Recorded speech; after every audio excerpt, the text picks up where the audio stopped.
Welcome, everyone, to the Avengenerds podcast, where we talk Marvel, DC, Star Wars, and more. I'm your host, Peyton, and with me are my co-hosts, Torrin and Will. Yo. What's up, guys? We have a great show for everyone this week. We're going to be talking about our favorite video games of all time, and of course, the news of the week. So if you want to jump around, to the news or to the topic, you can do so in the description or the show notes. And with that, let's just get right into the news. So let's start on with some more writer's strike delays. The Mandalorian Season 4 has been delayed due to the writer's strike. So that's tough, I guess. And then you got people being like, I didn't know the Mandalorian had writers. Very funny. It's so, yeah. People are so funny when they say things like that. I love that. They got the whole squad laughing. They do. We also have the Arrowverse series JusticeU is no longer moving forward at the CW. Oh no. Dude, I thought Arrowverse was finally dead after Flash. It will be, yeah. Okay, good. But the JusticeU thing was in sort of development for a while, and yeah, so it's finally done now that CW is going in a different direction. James Gunn confirms that Krypto will be in Superman Legacy, which is nice. Very fun. That's awesome. Wait, did you see that he also confirmed that High Evolutionary is alive? Alive, yeah. In the prison. He's imprisoned on Nowhere. Yeah. Which is crazy. Good. Why? I want to see him again. I want to see him. Yeah. He's awesome. All right. Sorry about that. This is according to The Hollywood Reporter. David Cornsweet, who's in Pearl, is among the top contenders to play Superman in James Gunn's Superman Legacy. I can see it. But Gunn himself was like, no. He didn't say no. I'm going to get to that in a second. This was a pretty popular fan cast for a while, and I looked him up, and I was like, he looks the part. But a big part for me is the voice. Because if my man's don't got a good voice for Superman, then I don't want it. He does have a good voice. I looked up some interviews of him, and he sounds good. Is it like gentle? He can do like a gentle, like assuring, like, definitely. Because that's what for Superman. Yeah, he does that, because I saw his role in Pearl, and I feel like he could pull off that tone of voice. Oh, hell yeah. Yeah, so this is also... I would be so down. Sorry. Yeah. No, he could definitely pull off both sort of sides to Superman. This is according to the Hollywood Reporter. Emma Mackey, who's in Sex Education and will be in the upcoming Barbie movie. Rachel Brosnahan, who's from Marvelous Mrs. Maisel. Phoebe Dynevor, I don't know how I'm pronouncing that right, who's from Bridgerton, and Samara Weaving from Scream 6 are in the mix to play Lois Lane in Superman Legacy. If Ms. Maisel plays Lois fucking Lane, I will lose my shit. That's such a great idea. She's amazing. Have y'all seen Ms. Maisel? No, I haven't.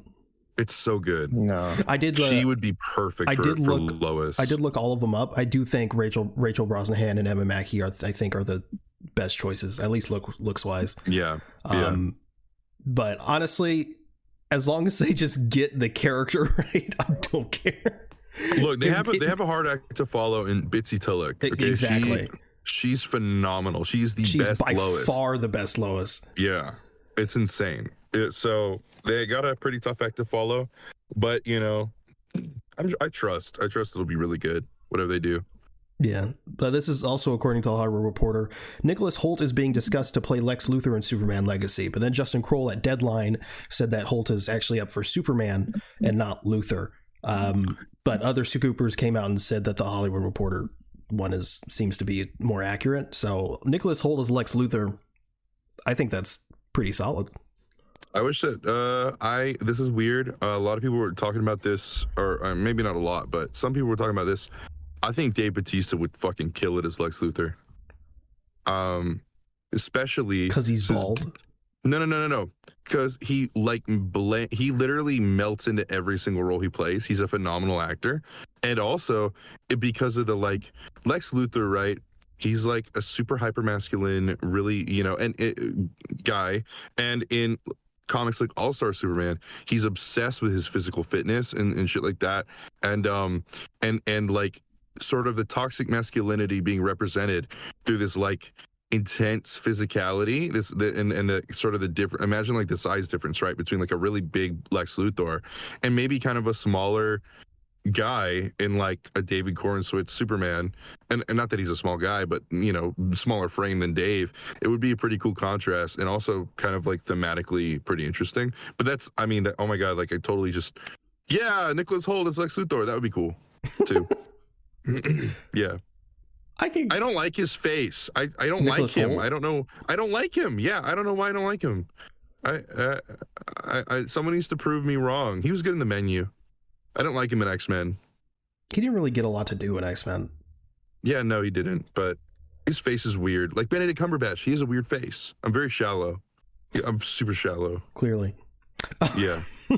But this is what James Gunn said regarding all the rumors. He said, for all you asking, I would never comment on who is or isn't auditioning for a role. That's the actor's business only and isn't something I'd make public unless they did it first after the fact, like Glenn Howerton or Zachary Levi having auditioned for Star-Lord and being top choices.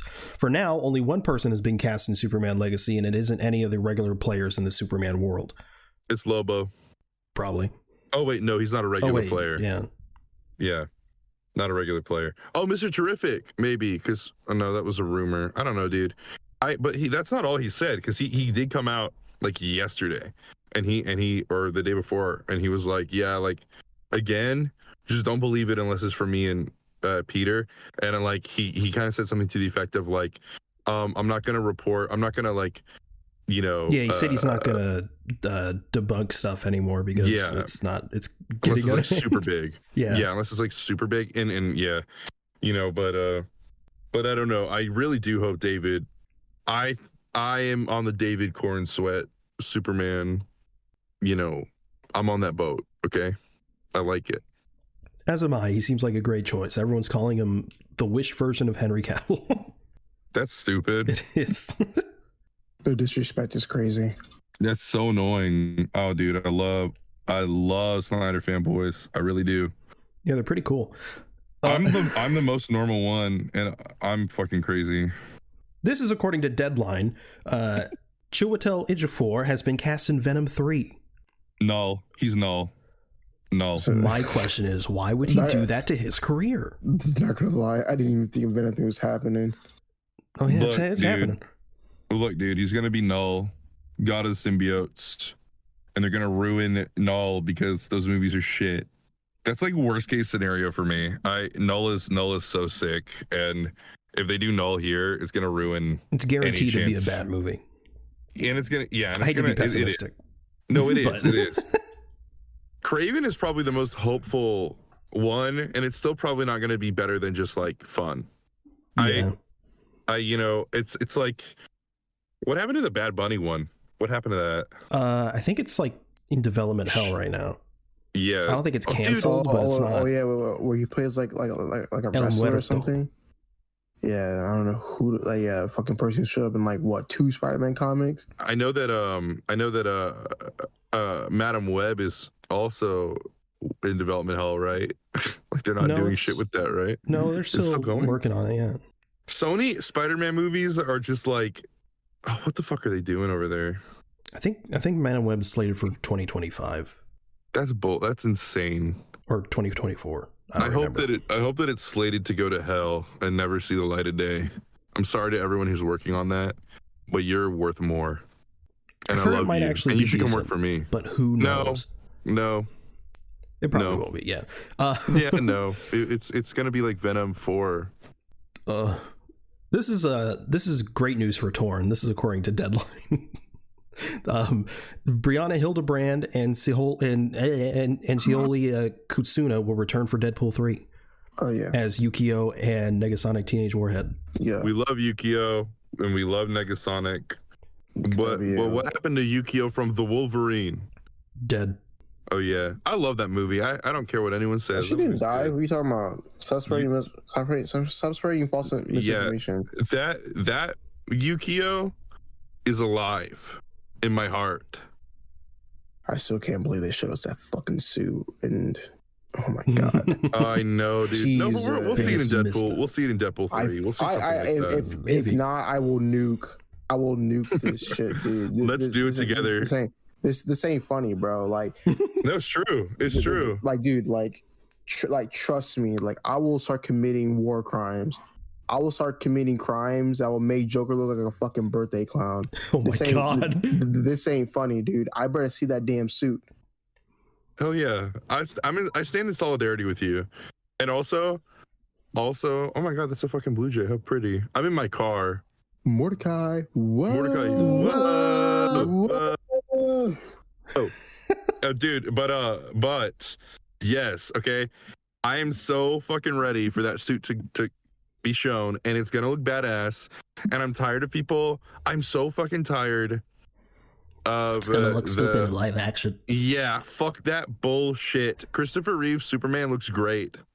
Shut the fuck up. We can do whatever we want. Just like, as long as it's written well, I will be fine with anything. Most people will. So executives are fucking baby brained. I hate them. So this is according to Aubrey Plaza. She was gonna flash people. I wish. This is according to Aubrey Plaza. Aubrey Plaza posted on her story a picture with the title Marvel Studios' The Darkhold Diaries. Cringe. Okay. As we know, she's playing the villain in Agatha Coven of Chaos.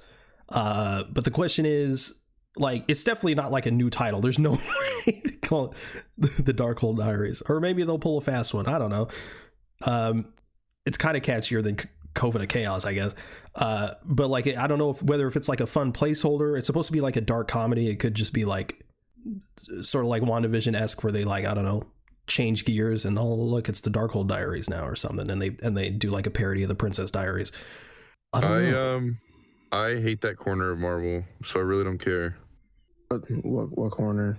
The Wanda corner. The women corner. Yep. The women corner. I hate the MCU, brother. Let's talk about this. Oh, no. They went woke, and they're going broke. Okay, I'm just kidding. I'm actually very, very excited. I hear it's gonna be like a musical. The Coven of Chaos is gonna have like musical elements in it. But There are, yeah. fuck yeah. Oh, but I did want to say about the flashing thing. That wasn't like a random thing that I said, because like, or it was, but like, I saw something where she said that like she flashed her butt on the last day of Parks and Rec to like everyone. And like they even put makeup on her butt to make it look good. And I was like, and like everyone was in on it. And I'm like, damn, like I wish I was working on that show. Well, She says it does a lot of stuff. Well, Peyton is gonna make a time machine and travel back to see that. Yeah, well, I'll help you. I'll push you out of the time machine at the last second. Loki season 2 starts streaming October 6th. All of it. No, that's Good. no. Yeah, all at once. Nope, Loki's still week to week. Echo is all at once. Oh, Echo is all at once. Yeah, Echo's the one. Yeah. I thought I saw my source was fucking wrong. Your source is trash. Get Instagram, better it's just sources. Instagram.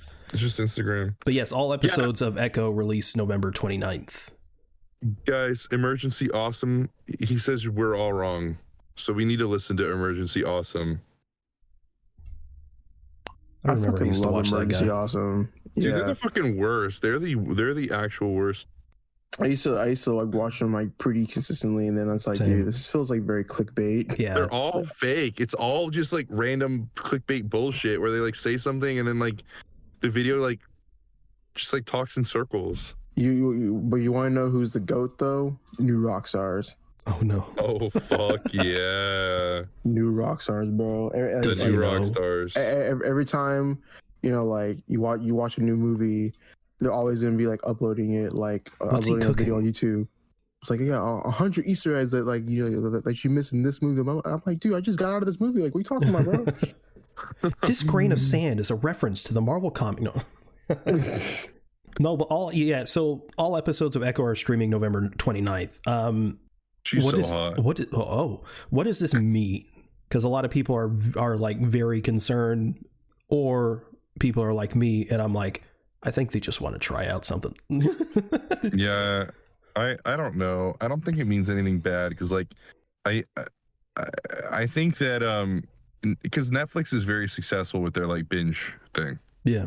And at this point, we've had we've had stretches on Disney Plus where there haven't really been any content to fill the gaps. You know, like I know their plan is like, we stretch this out so that people maintain subscriptions so that they watch whatever. And I think that we've had stretches between those where maybe Disney's found a slight sense of security in their platform now at this point, because it's been around for a while. I don't know. That's pure conjecture. I have no clue what their earnings calls say about the platform. I don't know its standing in regards to like it or Netflix or whatever. But I mean, that's my initial thought. Like, just thinking, you know? Yeah. I don't think, because everyone's thinking like, oh, if they just drop it all at once, that means they're not very confident in it.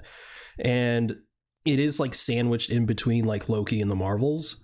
So I understand like why people would sort of think that, but I think just because of like scheduling and pandemic shit and everything getting delayed, I think they're just, not only was there just not really another time to delay it to, I think they do want to try out the binge model. Also because like I've enjoyed generally most of the MCU Disney Plus series, but they've all been week to week. But I think like a good majority of them, other than like a few like WandaVision and like Miss Marvel, most of them feel more structured towards a binge model than a week to week.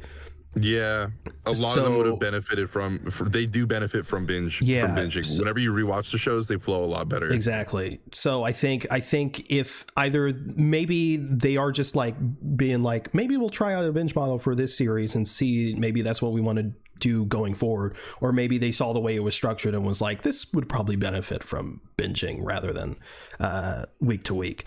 So I don't think it's a big deal. I have another take though. I will say I do still have a very negative overall view on how like crammed their release schedule is still, and I think that like Echo is, it's probably a mixture of things, because I think Echo being sandwiched between that and the Marvels is, I think it's and it's being all kind of released at once. It is pretty indicative of like the state that we're in. Like, you know, I know Guardians came out, right, and it proved to everyone like, oh, you know, superhero fatigue isn't the thing to really, you know, basically James Gunn proved about his own statement. Like, it's not about superhero fatigue, it's just people want quality stories. Yeah, and like but I will say though that there is something to be said about like, and it's not just like, it could be any other genre, right, but any I don't have this, a lot of people don't have the stamina to just kind of back to back Marvel, back to back Star Wars, back to back, you know, stuff, especially when we're so far into it, you know, and we're so much behind us and seeing there's so much ahead of us. It's exciting, but also, Jesus, just like, let me breathe, you know, we like take your time. We're not in a rush. No, but still, pussies. Echo will be really good. Yeah, I know they are not. It's weird. You think that they would like clearly they've gained a sense of security to like kind of go in and like, we're gonna do so much shit on Disney Plus, and then I don't know. I don't even know where I'm going with this. I am really excited for Echo and Loki, and the Marvels. It's just like, I don't know about that timing. Loki season 2 is probably going to be 6 episodes, right? Yeah. Right? Wait, the first season was 6 episodes, yes? Yeah. Let me see. Loki season 9. All right, let's go. Yeah, because by the time Loki season 2 ends, it'll be November 3rd. Then the week after is the Marvels, and then 1, 2, like 2.5 weeks later is Echo. Oh, okay, so the Marvels is sandwiched between the two. Yeah. Okay. So Echo's at the tail end of the Marvels. Okay, then yeah, no, never mind. Yeah, it's 6 episodes for Loki season 2.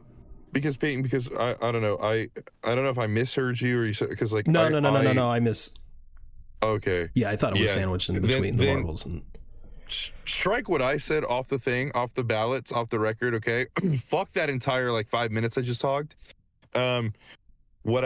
Now my take is like, yeah, they're not worried. They're just dumping it all out at once to try it. I don't think it means nothing else. Yeah. Like, no shot it means anything else. Or maybe we're Marvel shills. Who knows?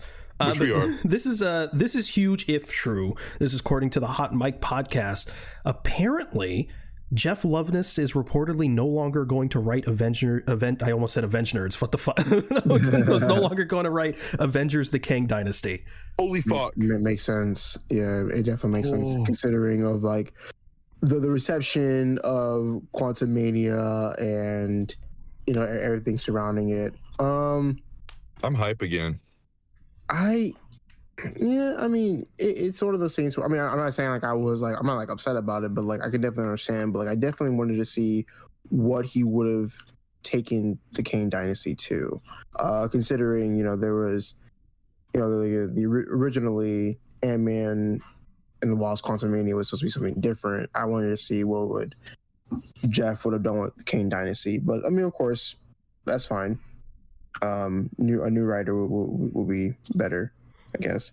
One thing I will say, like I mean, if this has anything to do with the writer strike, then I like if because he wasn't the only writer on 3, no, on Quantumania, right? But usually it's a team of writers. It's usually like the lead writer who's credited and then a bunch of secondary writers. I don't know. I don't know how I feel about this overall, but like I think overall I do think it will benefit the Kang Dynasty. In my opinion, I'm pretty vocal about it. I really disliked Quantumania's writing. But like Torrance said, it would be interesting to see what he brought to the table and see how maybe he could have improved or could have learned from the criticisms he received from Quantumania. But I mean, it unfortunately looks like he won't have the chance to kind of do that. Well, according to what Jeff Snyder said on his podcast is that he, quote, fell off, but he never elaborated. So I don't know what the fuck that means. I don't know if he fell off like quality wise, so Marvel Studios got rid of him, or he fell off as in he just like stopped writing and he stopped like giving updates to Marvel Studios. Maybe that's because the writers I don't know. I don't know what that means. He never elaborated. So yeah. So I don't know. But I mean, if his sources are right and he's not running the Kang Dynasty anymore, then it is what it is. I think. What if Destin Daniel Cretton just decided to get his team on it and just wrote it? Oh yeah. So he can write Peak again. That'd be nice. I just think that if it has to do with the writer strike, and honestly, I mean it's not like unsafe to assume that it does because it's a pretty big deal, pretty prescient thing.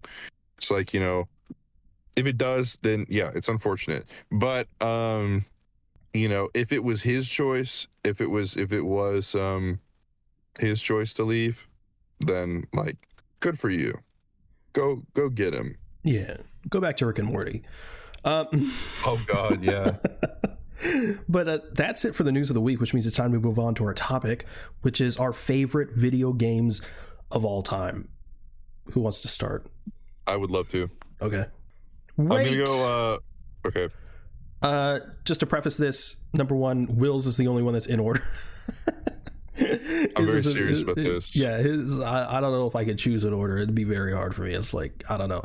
But Torn and Mines aren't in order. And also keep in mind, this is a favorites list. We're not saying these are the best video games of all time. Oh, yeah, no. There's no objective way to measure that, by the way. So if you're in the audience and you think that, you're fucking wrong and you need to go to therapy. Whoa. It's true. Whoa. It's true. Yeah, it's very much a favorites list, very subjective, very personal. So yeah, just keep that in mind. Anyway, I'll make it personal with the audience. I fucking hate. I'm just kidding. I'm kidding. Okay, I'm gonna start off with my honorable mentions that didn't make the top 10 list. Okay, I love these games very dearly, and this is where I'm gonna lose a lot of people, I think. Oh God. But I will explain myself just briefly though, because I do want to get it started. Okay, so honorable mentions: the first Kingdom Hearts game. The game's super underrated. It is clunky. Yeah, it is clunky to play. But it's like the best story out of all of them. It's the least complicated and it's super nostalgic. Donkey Kong 64. If you're not 100%ing it your first time, super fun. It will be hell if you're 100%ing it. It's just super nostalgic for me as well. Uncharted 2, one of the best games ever made. Like, the worst straight Uncharted game, yeah. Okay, yeah, it's terrible. I hate it. That's why it's in my honorable mentions. Awesome game. And then finally, and this is just because I played all the time and I have not been bored with it or whatever. I'm not saying it's the best. I'm not whatever. Please don't click off. Fortnite is Fortnite. Honorable mentions. I played all the time. It's a lot of fun. It's not bad or bad to its players or anything like that. It's good. That's it. That's my honorable mentions. All right. Who's next? Oh, you were just saying your honorable mentions for... Okay. My honorable mentions are Lego Star Wars The Complete Saga. Played the shit out of that when I was a kid on my DS. Nerd. Fire. Fuck the fuck you, up, Torin. Fuck you, nerd, dude. Torin, fuck you. On God. Shut the fuck up. No, Lego Star Wars The Complete Saga. Put in a ridiculous amount of hours into that.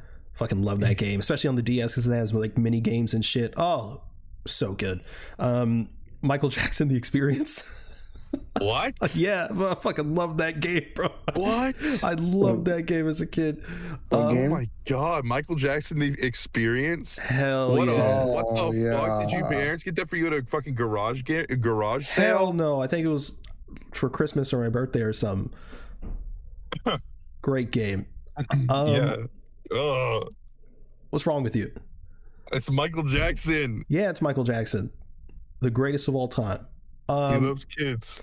No, he doesn't. I also have Black Ops 3 on here. Just put a gross amount of hours into it, mostly because of the zombies mode. The zombies mode is fucking so good. My honorable mentions are, where the hell is my notes app? It just disappeared. Okay. Oh, he lied. He wasn't ready. Okay, buddy. Oh, there it is. My honorable mentions are Tomb Raider Underworld for the PlayStation 2. Nice. Watchmen: The End Is Nigh. Dude, that fucking game is crazy. Great combat system to me. The Incredible Hulk game for PlayStation 2. Oh, dude. Condemned. Is that the one where you can just like destroy everything? Yeah. Okay. Wait. You could destroy the World Trade Center Memorial. Oh, and you got a collectible for it. Yeah, you got. I vividly remember destroying the like Ground Zero memorial thing, whatever the World Trade Center's like memorial thing was called, and it gives you a little collectible if you destroy landmarks. Yeah, and that was one of the landmarks. It was in very poor taste. It was. Oh, I can't believe they did that. I played that on the Wii. All right, so who wants to start the actual list? Me. Okay. Number 10. No surprise to anyone, okay. Sonic Adventure 1. It's fucking amazing. Everyone fucking loves to say Sonic had a rough transition into 3D, but they're fucking wrong. In my opinion, I think that they had a smoother transition into 3D than Mario did. That's not to say that Mario 64 is bad by any means. It's phenomenal. But in my opinion, it just goes to show how much better Adventure is, because it's like such a massive game for its time. You got Sonic, Tails, Amy, Gamma, and Big. All of them are playable, all with their own stories. And Gamma's story has like a legitimately very emotional arc, one that's upheld in the like community, the Sonic community, to be like one of the best ever in Sonic. It's really good. And like open world, hub worlds, really solid level design, really good game pacing. You had voice acting, which for the time was insane. And like, yeah, really good game. And honestly, I don't think it's aged poorly at all. Especially if you're playing if you're playing it with mods on PC to be more true to the Dreamcast version, it hasn't aged poorly at all. The only port that I think is bad is the Director's Cut port, and especially the PC port of the Director's Cut port. Don't play it. If you get DX on PC after watching this because you're like, oh, Will's so smart, I'll listen to anything he says, recommend Sonic Adventure, fuck yeah. Get it. If you get it on PC, mod it but in a purist way. Don't mod it, like, don't change like fucking physics or anything. Just make it get it so the mixing is good and get it so the lighting is more true to the Dreamcast. But yeah, that's my number 10. No comment. Yeah, clearly. I don't know. I don't play Sonic, man. Man, what to start with? I think I'm going to start with New Super Mario Brothers on the DS. It's the 2D. What was it called? 2D yeah, scroller. It's very slippery and it feels like shit. It's fucking great, bruh. I could play that game all the time. I've beat it countless times. I couldn't even tell you. I've 100%. It's really fun, actually. Yeah, it's good. I know that game like the fucking back of my Chang. Like, your what? The back of my Chang. Okay. I can beat the game in like 45 minutes. I have the game memorized to a ridiculous degree. I don't know why. It's not like it was the only DS game I had, which I just love to play. It was that and Lego Star Wars, which I talked about earlier. But yeah, I feel like it's essential for a child to remember anything about like a Mario game, like, you know, like in terms of like the map or like, you know, secret tunnels and shit. Yeah, like, even all like the that soundtracks. It's very essential. Essential. It's essential to your development as a child. If you don't have that, you're stunted for your whole growth is just stunted. Yeah, they say that coffee stunts your growth, but it's if you don't have a childhood and didn't play Mario. It's if you didn't play Mario, and if you can't remember at least one song from a Mario game, it's over. It's Jover. Jover. It's Jover, brother. You know, which one am I gonna pick? That one. Penis Legends 3. I'm just gonna pick Wii Sports.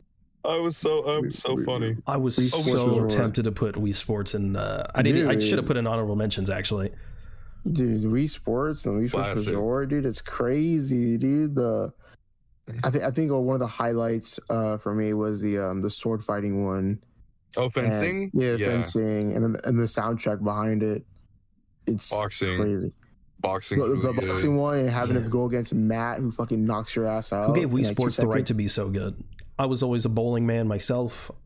Bowling's good. I love bowling. Well, it's crazy because it's just a tech demo, and it's so replayable and so fun. Like, Wii Sports was literally just, hey, look at what the Wii can do. Yeah, which makes it so disappointing that Switch Sports is okay, I guess. No, I didn't like it at all. I didn't even think it was okay. It was just whatever.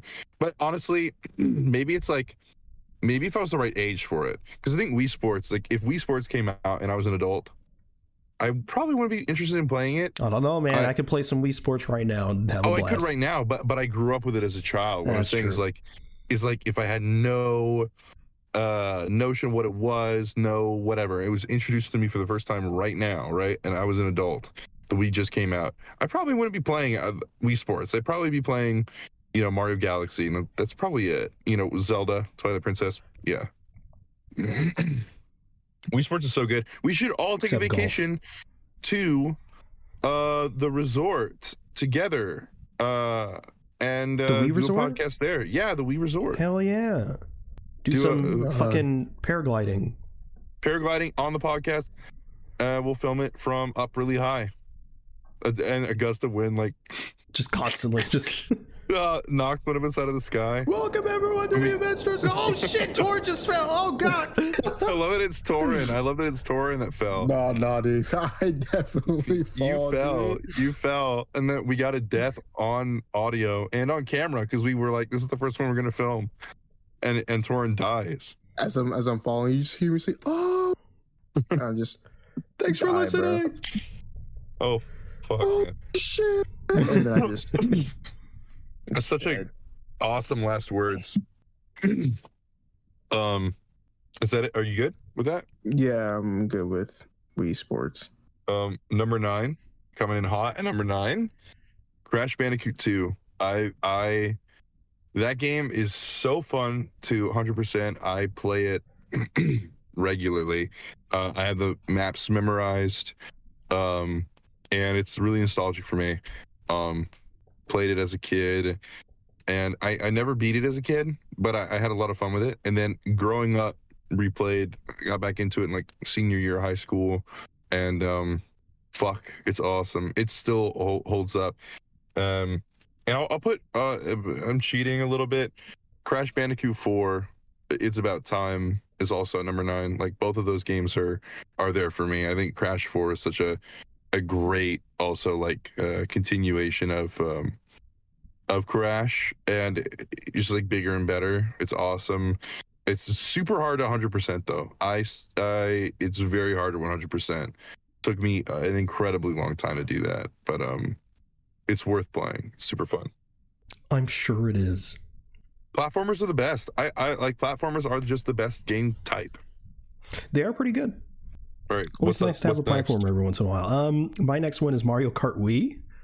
Oh God, yes, that should have been my honorable mentions. Bro, oh God, it's so good. Dude, like I don't know, like I have most recent Mario Kart. Like it's good, but I don't know, something about Mario Kart Wii just hits different.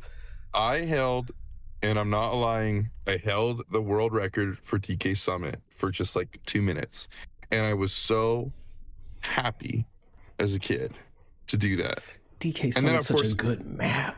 Dude, it's the best. Oh my God. DK Summit, fuck yes. Coconut Mall, fuck yeah. Fuck yeah. I want to shop there right. I want to go. Dude, I bet that mall smells so good. I want to live there. Coconuts. Yes, brother. It smells good as fuck. I bet they got good food too. I bet. And I want to suck on the noses of the Delfino characters. That is insane. That's getting bleeped. What? What part? The suck part? No, noses. Oh, fuck you. Actually, that's good. That's fine. That's funny. All right. Oh, they'll be brought up again in this list, by the way. They will. Oh, I already know where that's going. Yeah, everyone does now. I telegraph my moves. Telegraph your moves. Yeah. Oh, is it my turn? Yeah. Yes, bitch. So mine, next one, is Shadow the Hedgehog. Fuck yes, dude. Bro, Nerd. Shadow the Hedgehog is so amazing, Nerds. bro. Shut up. the opening, like the opening mission. That goes so hard. It's insane, dude. Westopolis, the music. Okay, the music in that game, incredible. I fucking love the music. I love the opening like cutscene, like in the intro, like before the menu comes up, where he's like on his motorcycle and he like crashes into a group of aliens, does like a backflip off of them, like shoots people with like machine guns. Fuck yes. I love like Sonic. Sonic freaking Shadow with the. Oh my god! Yeah, with the guns, dude. That goes crazy. People are so stupid if they're I always hated this. I hated that I was shamed for liking it because everyone's like, oh, Shadow with the gun. Oh, what are they doing? It goes hard. I think that you're just lying to yourself if you look at that and you don't think that it's like immediately one of the coolest things in the world. The only thing I say about Shadow, okay? The only thing, I think that its level design is kind of the mission structure and level design isn't the best, and I think it gets very repetitive whenever you're trying to beat every ending, because like the way that it goes is you beat a level and you either go there's like a level path and you either go up if you do the good mission, you go straight to the right if you do neutral, and you go down if you do the evil mission. And there's a bunch of missions and so many endings, but if you get all the endings, which is very tedious and I don't really recommend anyone do,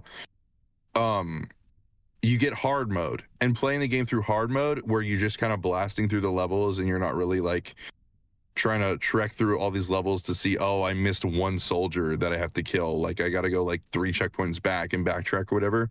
When you're not doing that and you're playing through it hard mode, the level design really shines and the game becomes like genuinely really fucking fun.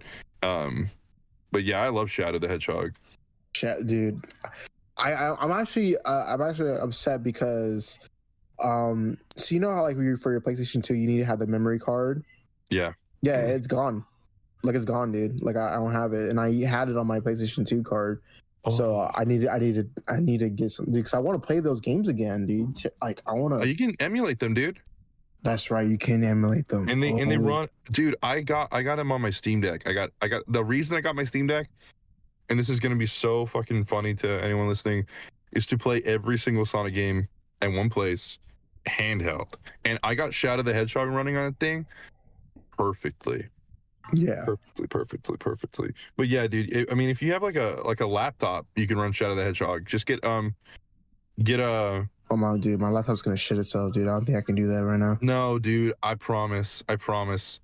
It's more powerful than the fucking GameCube. Crazy. Okay. I trust you. Yeah, I can hook you up with the emulator if you're interested ever. Just let me know. Sounds like a drug deal going on the podcast. It's shit, dude. It is a drug. It is shit, a drug. dude. I got some emulators for you, bro. Come on. I have the ROMs too. I do. I have the files, so just let me know. Maybe bleep that part out. No, staying in. Okay. I'm pro piracy. Fuck everyone. I'm pro piracy. Fair. Okay, awesome. All right. Especially against Nintendo. Oh yeah, fuck. Oh my god, especially against Nintendo. What are you gonna do, Nintendo? You don't even listen to this podcast. Exactly. No, you don't even have proof that I pirate. You just have my word of mouth. That's it. It's not legally binding. Anyways, who's next? You are. Peyton. Peyton, why aren't you going? Come on. Because you were Shadow. Yeah. Oh yeah. It was me, Peyton, and Torin, right? Yeah, that's right. Yeah. Okay. All right. And number 8, Arkham Knight. Oh yeah, Arkham Knight. I should have put that in my honorable mention. Yeah. I was wondering if one of you was gonna put the Arkham games. I was hoping it was gonna be Knight. Let's go. It's fucking Knight. I will, dude. I will die on the hill that Knight is the best, and I think it's so silly that people will look at City and look at Knight and like just shit on Knight because of like the twist, which is like I defend it also till the day I die. For me, best interpretation of Jason Todd, best motivations for him, and also the twist. I hate the idea that reveals or like predictability is like predictability is like a net negative as a whole in stories. The Shyamalan effect. Yes. I say that all the time. It's like people were like, "Oh my god, this movie is so bad because it's so predictable." I'm like, predictability doesn't make a story bad. If the character has a genuine good reaction, right? It's about Batman's reaction to the fact, because he kind of knew. He probably already kind of knew that it was Jason Todd too, but like it's just this shock to him. It's like, oh fuck, like the way Batman reacts to that reveal, that's what's important. You know, it's not about me like being able to tell, oh my god, that's probably Robin. Oh my god, that's Robin. Blah. Like, who is like that? Yeah. So it's just like I don't like really like get how people think that. Like, I don't know. I was talking to like someone the other day, and they were like, "Oh man, like I watched Evil Dead Rise, and like it's like one of the worst movies I've ever seen. It was just so predictable." And I'm like, "What, dude? Like, okay, you're able to predict some things, but it's like that doesn't make it terrible." But of course, you know, they said that they're exaggerating, but it's like, yeah, they're just like, it's so predictable, and I'm like, okay, like, and you're able to, it's predictable. Like, what else? I think so many movies are predictable, and like a lot of those people aren't very consistent. I think that what it comes down to is they don't like something and they can't really place why they don't like it, so they just call it predictable. I think that so many films and shows are predictable. It's just the nature of storytelling. Like storytelling, all of it's derivative. All of it is derivative. All of it is very. There's 22. I think the numbers. There's 22 total types of stories. That every single story falls into one of those 22 types. So, you know, every single one. And so yeah, it makes sense. But back to the game. The game came out in 2015. That shit looks so much better so good than so many games coming out today. The colors are gorgeous. The rain effect is a beautiful reactive fog. If you're playing on like a PC that can run it, because it was unfortunately very poorly optimized for PC at first. Now it runs amazingly on PC. It's gorgeous. The Batmobile gameplay, underrated as fuck. It's not even like overused. I think the only complaint I have is the Deathstroke boss fight was a Batmobile fight and not a physical fight. Yeah, man. And I think it's the most thematically complex story in a Batman Arkham game, because it's about, dude, you're the whole game is about Batman's fears and his failures. It's so cool. It's so neat to see him be literally frightened and scared, and it's really strange to me how like illiterate a lot of Batman fans are, and they look at Arkham Batman like, oh yeah, this is why Batman is like, he can beat anyone no matter what with prep time. He's a god. He in the body of a mortal. He's like so, but it's like, no, like the whole point of Arkham was his deconstruction. If you really look at it, and if you're really like literate in media, like, yeah, sorry, that was a huge rant, but Arkham Knight is fucking goated.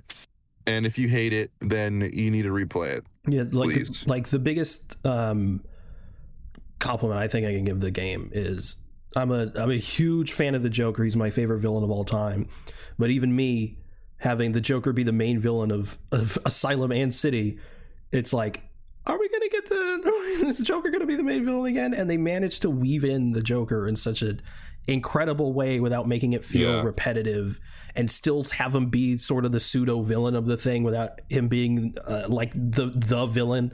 It was so brilliantly done. Yeah, it's like it's like, I love that Joker was Bruce's inner monologue, basically. Yeah. Or like a voice in his head. Like, I think that was just so well done. All right, that's it. My next one, God, it's always hard to choose. I'm gonna have to go with The Last of Us Part 2. Oh God, that's such an amazing game. So many people are gonna get so butthurt on that one too. Yeah, in my opinion, it's better than the first one, gameplay wise and story wise. I don't give a fuck what anyone says. It's so good. It's so good. Oh, but Abby. Oh, but Joel. I thought all of that was done beautifully. Like, the only thing I can think of is that how it resets you as Abby, like in the middle of the game or whatever. And like from a gameplay perspective, I do get it, because that can be like you got all this stuff as Ellie, and then it punches you and like, oh, you're right back to the beginning.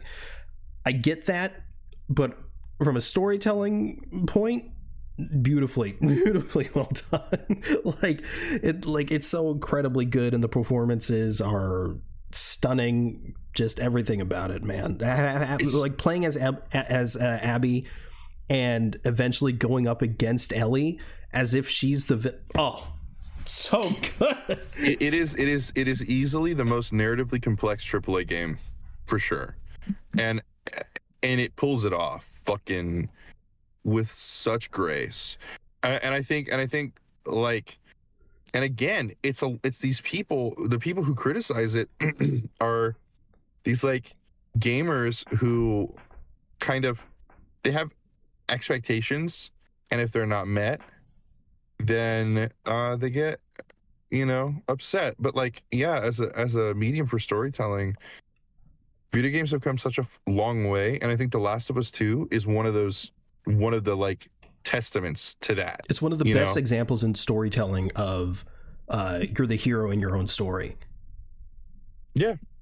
Because obviously, I mean, the whole game is literally like, yeah, obviously the first game and then the second game, Ellie and Joel, the protagonist, doesn't necessarily mean the good guys. The protagonists, you get to know them, you get close to them, you care for these characters, and now one of them's gone. You're mad at the other. You're mad at who's could be seen as the villain, and then you are playing as the villain.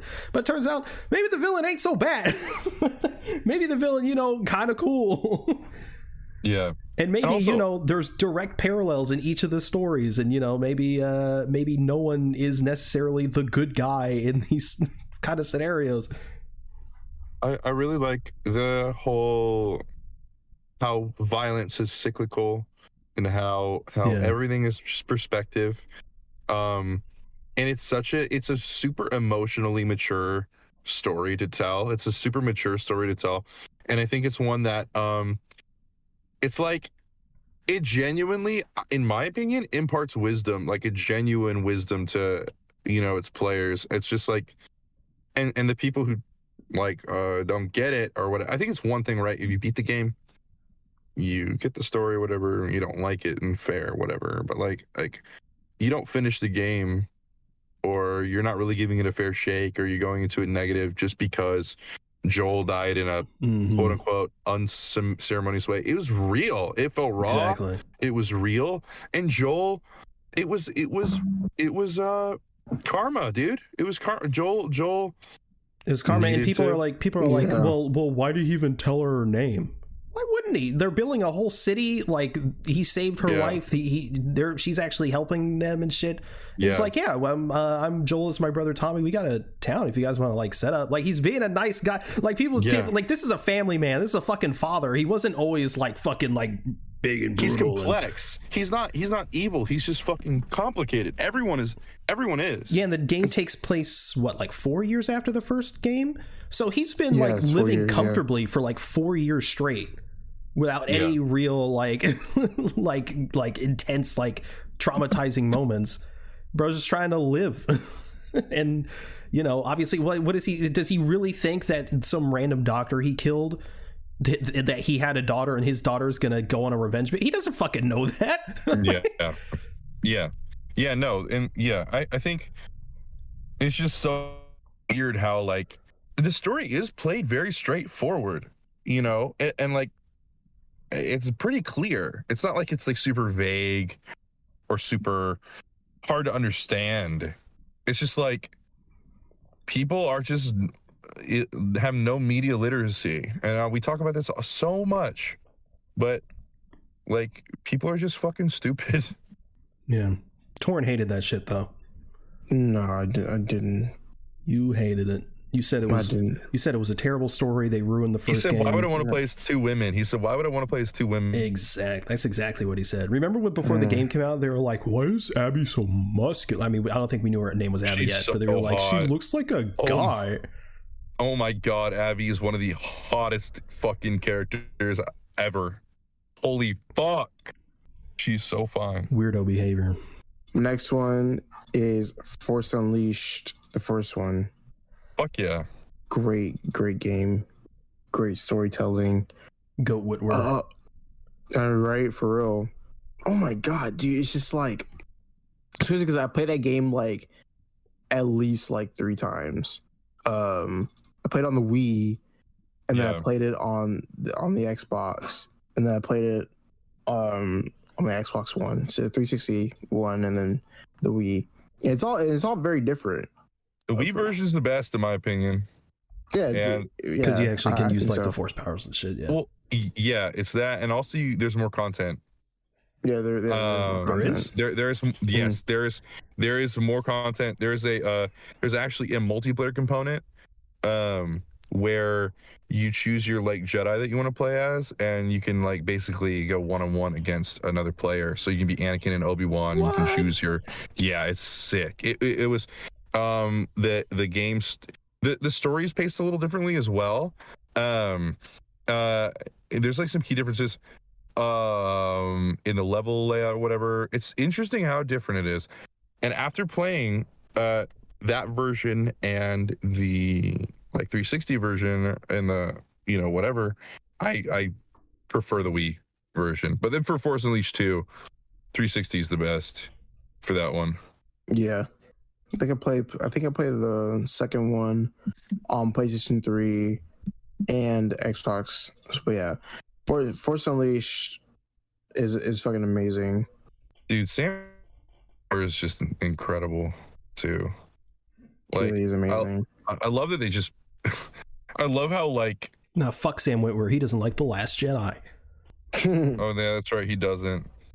Whatever, dude. Everyone's allowed to have their opinion, even if they're wrong. Yeah, you can have your opinion. Your opinion's just wrong. Your opinion's just wrong and stupid and uninformed. Fuck yeah. He's not a real Star Wars fan. Oh God. Oh. Oh my God. That man is Star Wars. Like, shut the fuck up. Oh, to a lot of people. Like, I'm sorry. Yeah. Even if I disagree with him, like, yeah. Oh. Is that it, Torrin? Is that all you have to say about Force Unleashed? Yeah. Well, shit. Go on to my next one. Marvel Spider-Man for PS4. Yep, that was on my list as well. Yeah, it's on my list too. All right, let's just fucking harp on it then. Like, I wanna come out the gate and say, definitely. one of the best step ups of a Spider-Man game since the trailer of E3 2016. And this is actually mentally ill behavior. So I'm normal. Actually, no, I'm not. But look, I watched the E3 every single day since the very first trailer. I watched the trailer twice a day.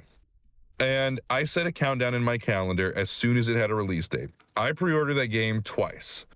I pre-ordered it digital. I pre-ordered it physical with the really big edition. I had never been more excited for a video game in my fucking life. I was fucking like, I had the news hooked into my fucking veins for that game. I was following Evan fucking Falarka like before he fell off, and like that was like the time where the Spider-Man, like, I found more positivity in the Spider-Man community, but I also wasn't on Twitter. I was just kind of on YouTube and Reddit. But like, I'd never been more excited for a game. I took days off of school, even though I beat it in a single night. I think I beat it in like a night, and then the following morning, before noon. But yeah, man, and since then I've beaten it 21 times, whether it's the remastered version or on PC with mods or just on my PS4 or whatever. I have so many hours in the game. It's ridiculous. The cast is amazing.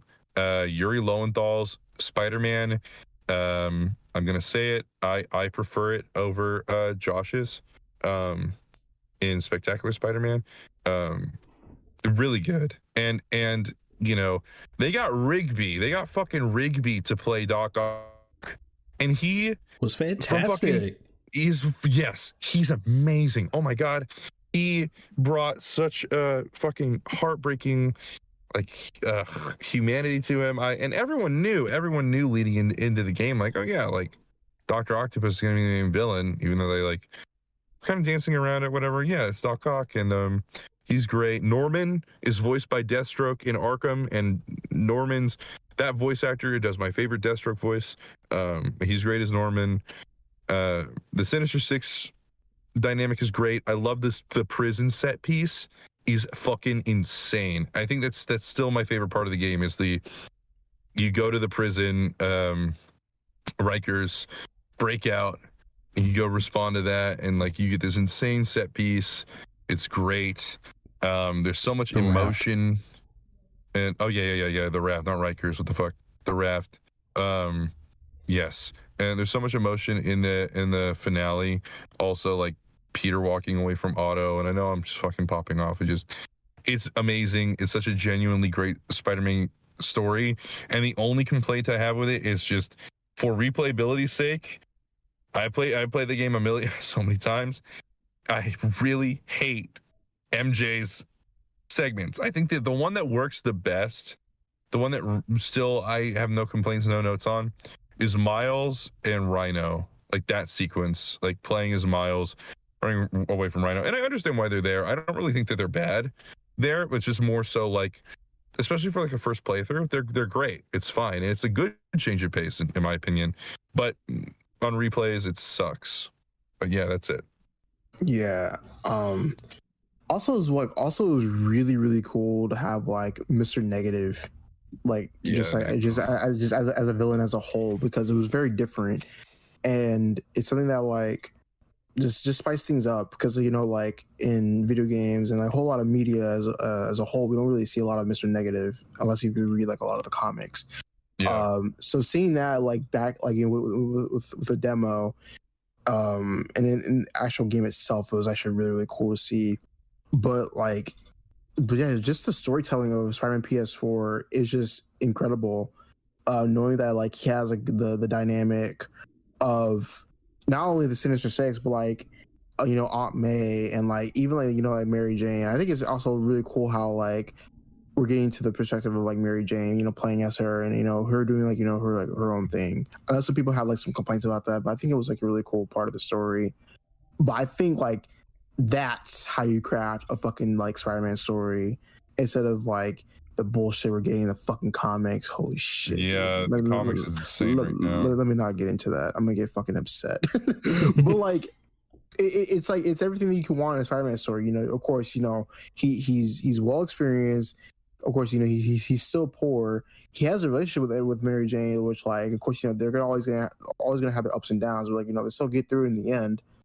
And you have the Sinister Six, you have the relationship with Doc Ock, and like overall, like it's just like one of the best Spider-Man stories like ever. It's also one of the best representations of the character. It is.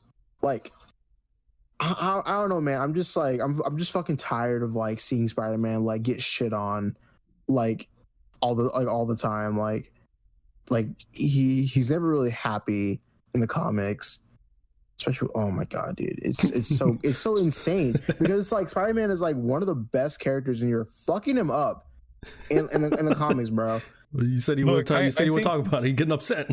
Look, Dude, I will say, Spider-Man is at his best when he's down on his luck, but like also it's about him, right? But it can't be through constant. that and staying, yeah, exactly, and staying optimistic. And yeah, he's human, and he's not gonna always be so optimistic, but he has a good enough of a support network around him that he's cultivated because he's an amazing person that they're gonna be there for him when he's down, you know. So I think, yeah, like Spider-Man, God, man, such an amazing game, such good writing. Also the DLCs were actually really, really solid too. Like, you know, I like the DLCs. You're wrong. You're wrong. Sorry, they're shit. I'm just kidding. They're okay. I like the Silver Sable one. I like the Black Cat one. Black Cat one's like, well, okay, Black Cat's a baddie. Gosh, she's so thick. They made her so thick in that game. They gave her the most ass I've seen on a game character, okay? Since fucking Solid Snake. Since fucking Chun-Li.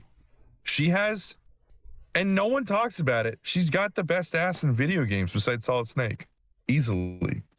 Solid Snake. I want to see that poop come out of that ass. I want to see how that's it getting poops. cut.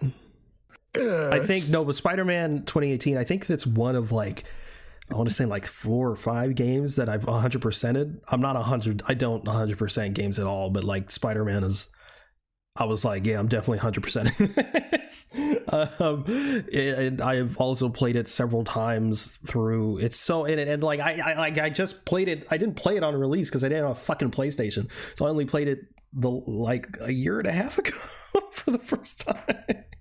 What? Yeah. Yeah, I never had a PlayStation. So I got a PlayStation 5 and I was like, well, first game I'm getting is Miles Morales that comes with Spider-Man Remastered. I'm playing that shit instantly. For $80, that was actually a really good deal. It is, yeah. I think I got it for 60.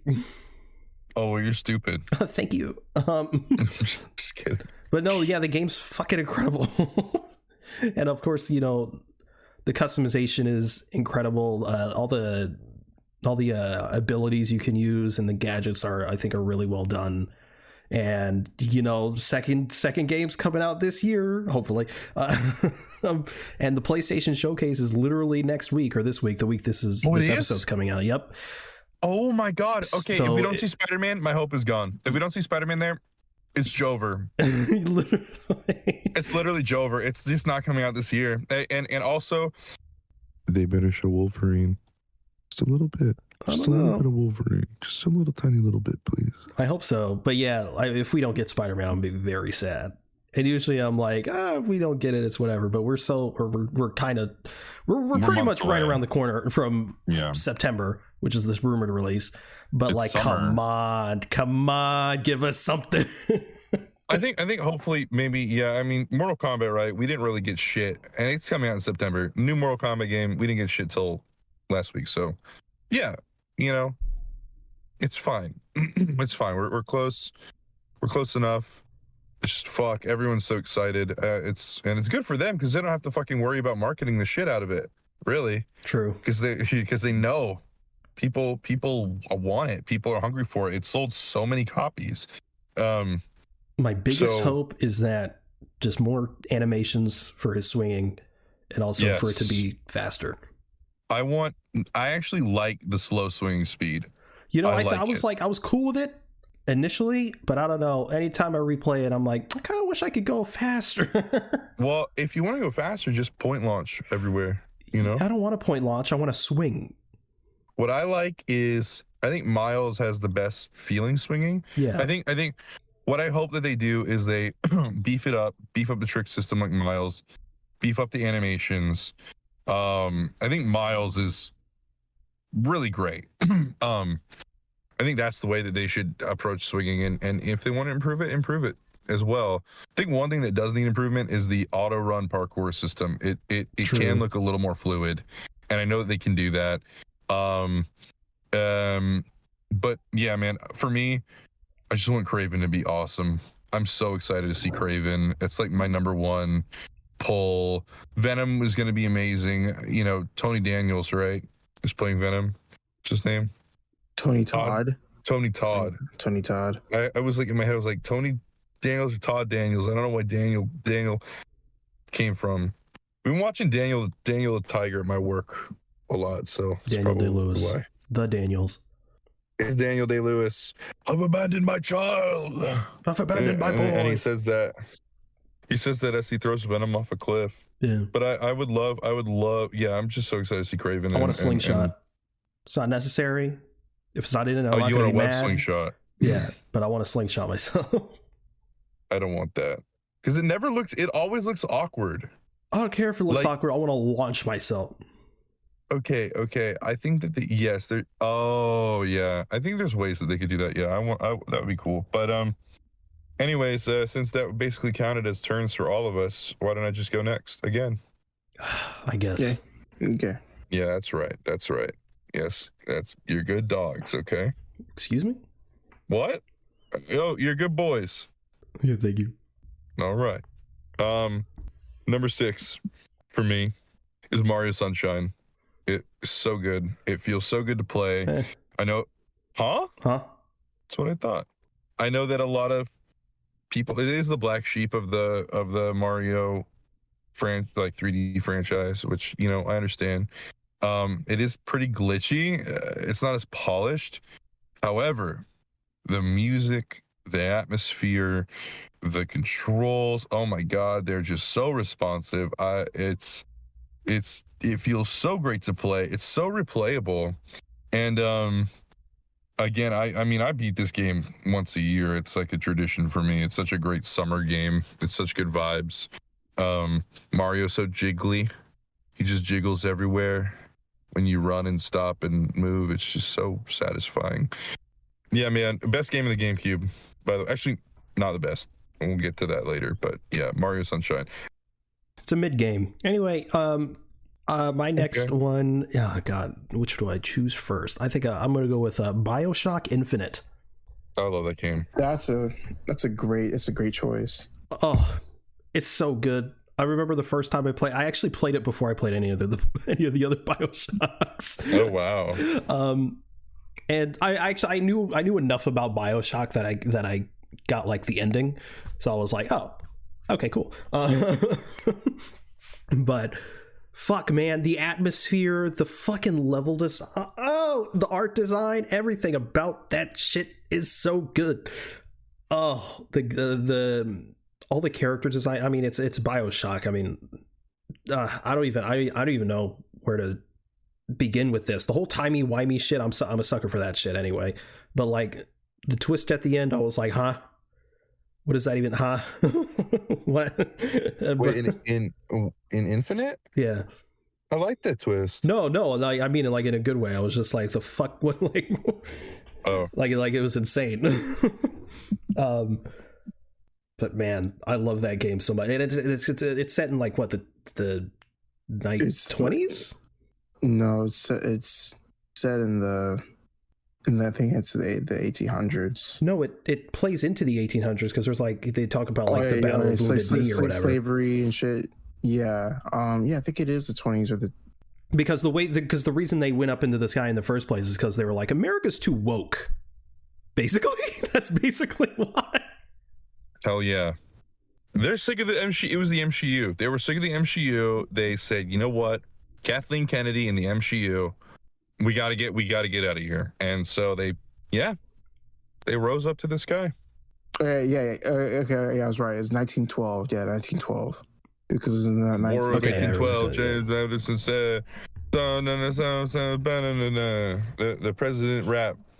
It was like, these are the presidents of the USA. Well, gonna learn today. Anyway, the butterfly effect and shit. I thought you know the choices that they make, and the Lutesses were such interesting characters of the USA. Oh, and then I didn't play Burial at Sea because I hadn't played the first 2 games yet, so I played that after I played the first 2 games, which I enjoyed.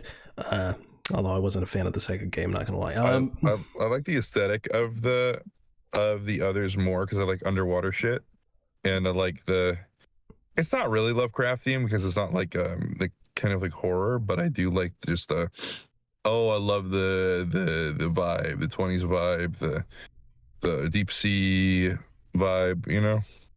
Yeah, I get it, but nah, I prefer the style of Infinite more. But Burial at Sea was fucking fantastic still. That's a fantastic DLC, but everything about Infinite I love. It's one of those games, like when I was making the list, I was like, oh, there's BioShock Infinite, and I really thought about it. I was like, oh wait, I really love BioShock Infinite. I always like managed to I don't know, forget how much I like it, but I replayed it relatively recently, and fuck me, man, it's so good. All right, yay! But Torin, how dare you? You know, this is kind of cheating, but the Assassin's Creed franchise all the way up until like Assassin's Creed 3. Wait, Black Flag is the best though. I don't know about that one. What?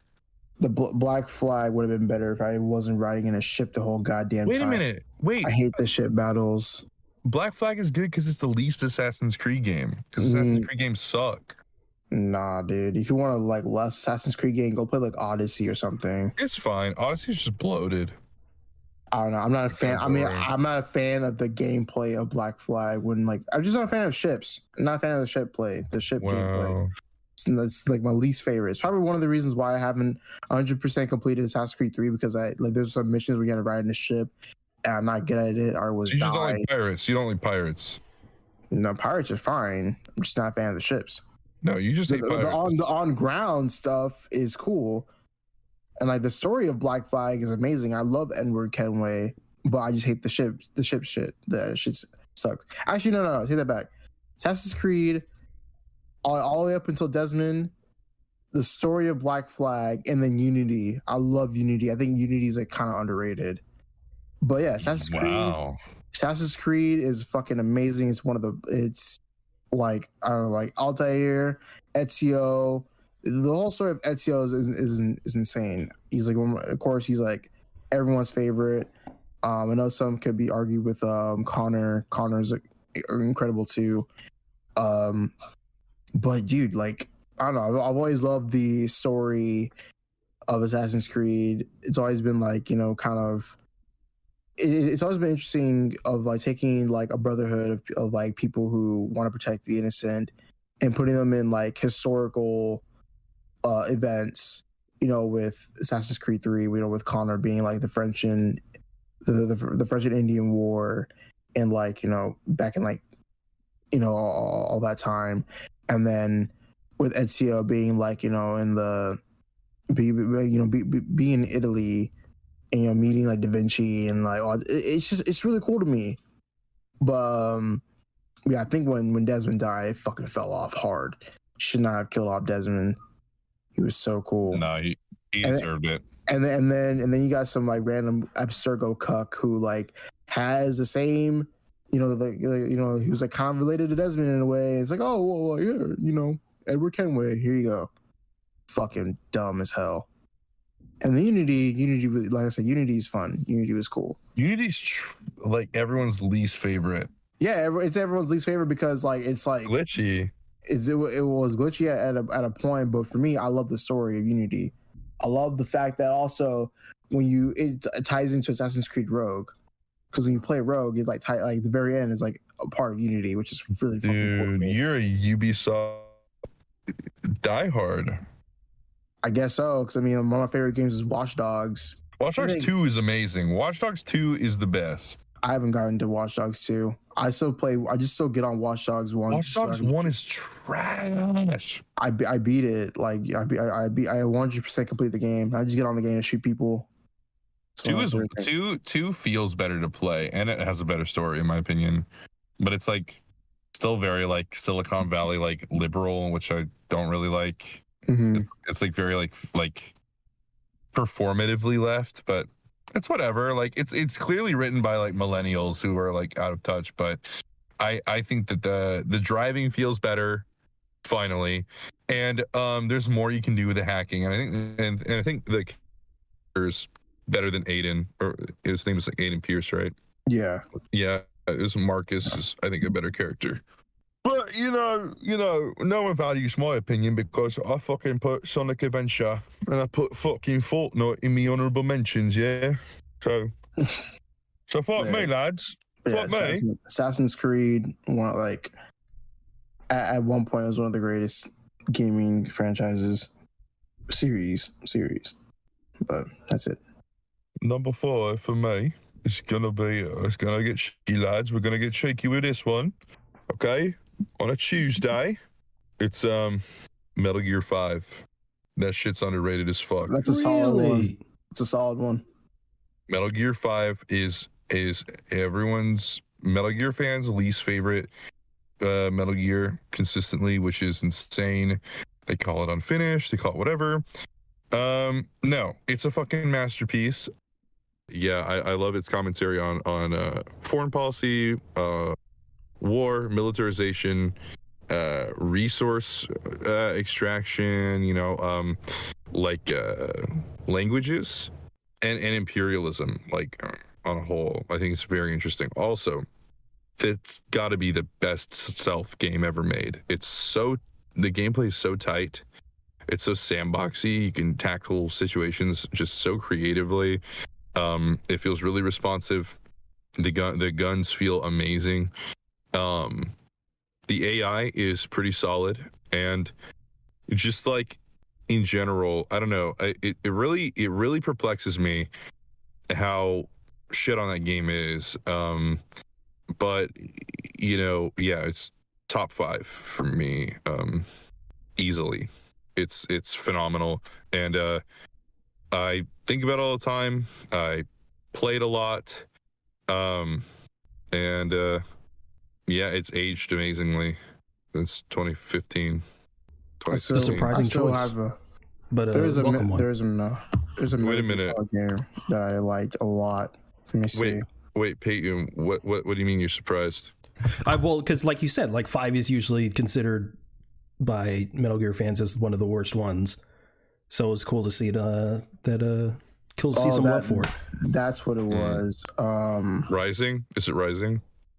No. Oh, okay. I didn't like that shit. That shit sucked. It's so. I'm kidding. Okay. I played. Say damn. Yeah. Okay. Yeah. 5 was the Phantom Pain. Mm-hmm. What's 6? 6, it doesn't exist. That was the shitty one. That was Metal Gear Survive. It's terrible. It wasn't made by Kojima. It's dog shit. Was it Ground Zeroes that I played? Ground Zeroes is the prequel to Phantom Pain. Okay, I played that one then. Okay, yeah, that's the demo. Effectively, I will say, I love every Metal Gear game, all of them. They're all great. Even in 4 is probably the clunkiest out of all of them, but I do love it a lot. And it's just one of the best franchises in gaming of all time. It's amazing. But yeah, that's it. I'm still waiting on that movie with Oscar Isaac. Oh fuck, amazing casting. God, that I am so the director. I only know his Instagram handle, Votero Roberts Instagram. Whatever. He's doing the live action Gundam movie too, but it's in good hands. Kojima's excited about it, but yeah. All right, that's it for me. My next one is the Stanley Parable. Oh my god. I should have put that in honorable mentions. I That game love is that fucking game amazing. so much, and the Ultra Deluxe kit just came out, and it only made it better. It's such like a small game, so this one's going to be a bit more brief, but obviously if anyone knows anything about the Stanley Parable, it's sort of kind of like a walking simulator. But don't spoil it for those who haven't played it. I won't spoil it entirely, but like the game's strength is its writing, which is just impeccable. The concept of the game is incredible. It's again, just to sort of like elevator pitch, it's a choose your own adventure ish sort of game, where there's a narrator who's talking to you, telling you to do certain things, and you can either obey or disobey, and you can branch off at certain points. You can obey him for a little bit and then disobey him. It's so funny. And it's gonna get you a bunch of different endings. It's so fucking good. It's so good. I remember when it first came out, I begged my parents to let me get it. I was like, please. And my parents aren't gamers at all, unless you're talking about like the arcade. But because it's such a simple thing, you just walk. My mom was fucking obsessed with it too. She loved that shit. But yeah, it's just such an incredible game. And yeah, like Will said, if you haven't played it, I don't want to spoil it, because it's just that kind of game. It's so funny and at times even deep. What is that? What'd you say? The Stanley Parable. He woke up. He just woke up. The Stanley Parable. Okay, you know what? This game's amazing. When Stanley came to a set of two open doors, he entered the door on his left. It's also it's one of the okay. Dude, shut up! It's so funny. No. Person, it's one of these games. No, yeah, I was like, fuck you. No, I'm saying it's one of these games. Like, okay, like I get what you're saying now. I got into it when Ultra Deluxe came out. It's one of these before. It's one of these slice of life games. So the first time I played it was Ultra Deluxe. So like I didn't get so I missed out on a lot of the. I did get the jokes, and they were funny, but a lot of the DLC jokes I'm sure would have been way funnier if you played the first one. If I had played the original one. But I fucking loved it. I got it on my PS5. It was one of the first games I got on my PS5. I loved it. That's because also there's one of the endings. God, I don't know how to talk about this without spoiling it, but where you where the narrator takes you to different places that may resemble other things. And it's different from the original to the Ultra Deluxe, and it's one of my favorite endings. But yeah, that game is just fucking amazing. And it's also one of those games where you can dive as deep as you want. You can like go through it a few times and be like, this is cool or whatever. I think Torn, I don't know. Yeah, if don't Torn play it. like It's worthless. It's pretty shit. And yeah. It's one of the game other than the visuals that like the narrator might show you, it's pretty much all dialogue. So if you don't like being talked at, then it's not for you.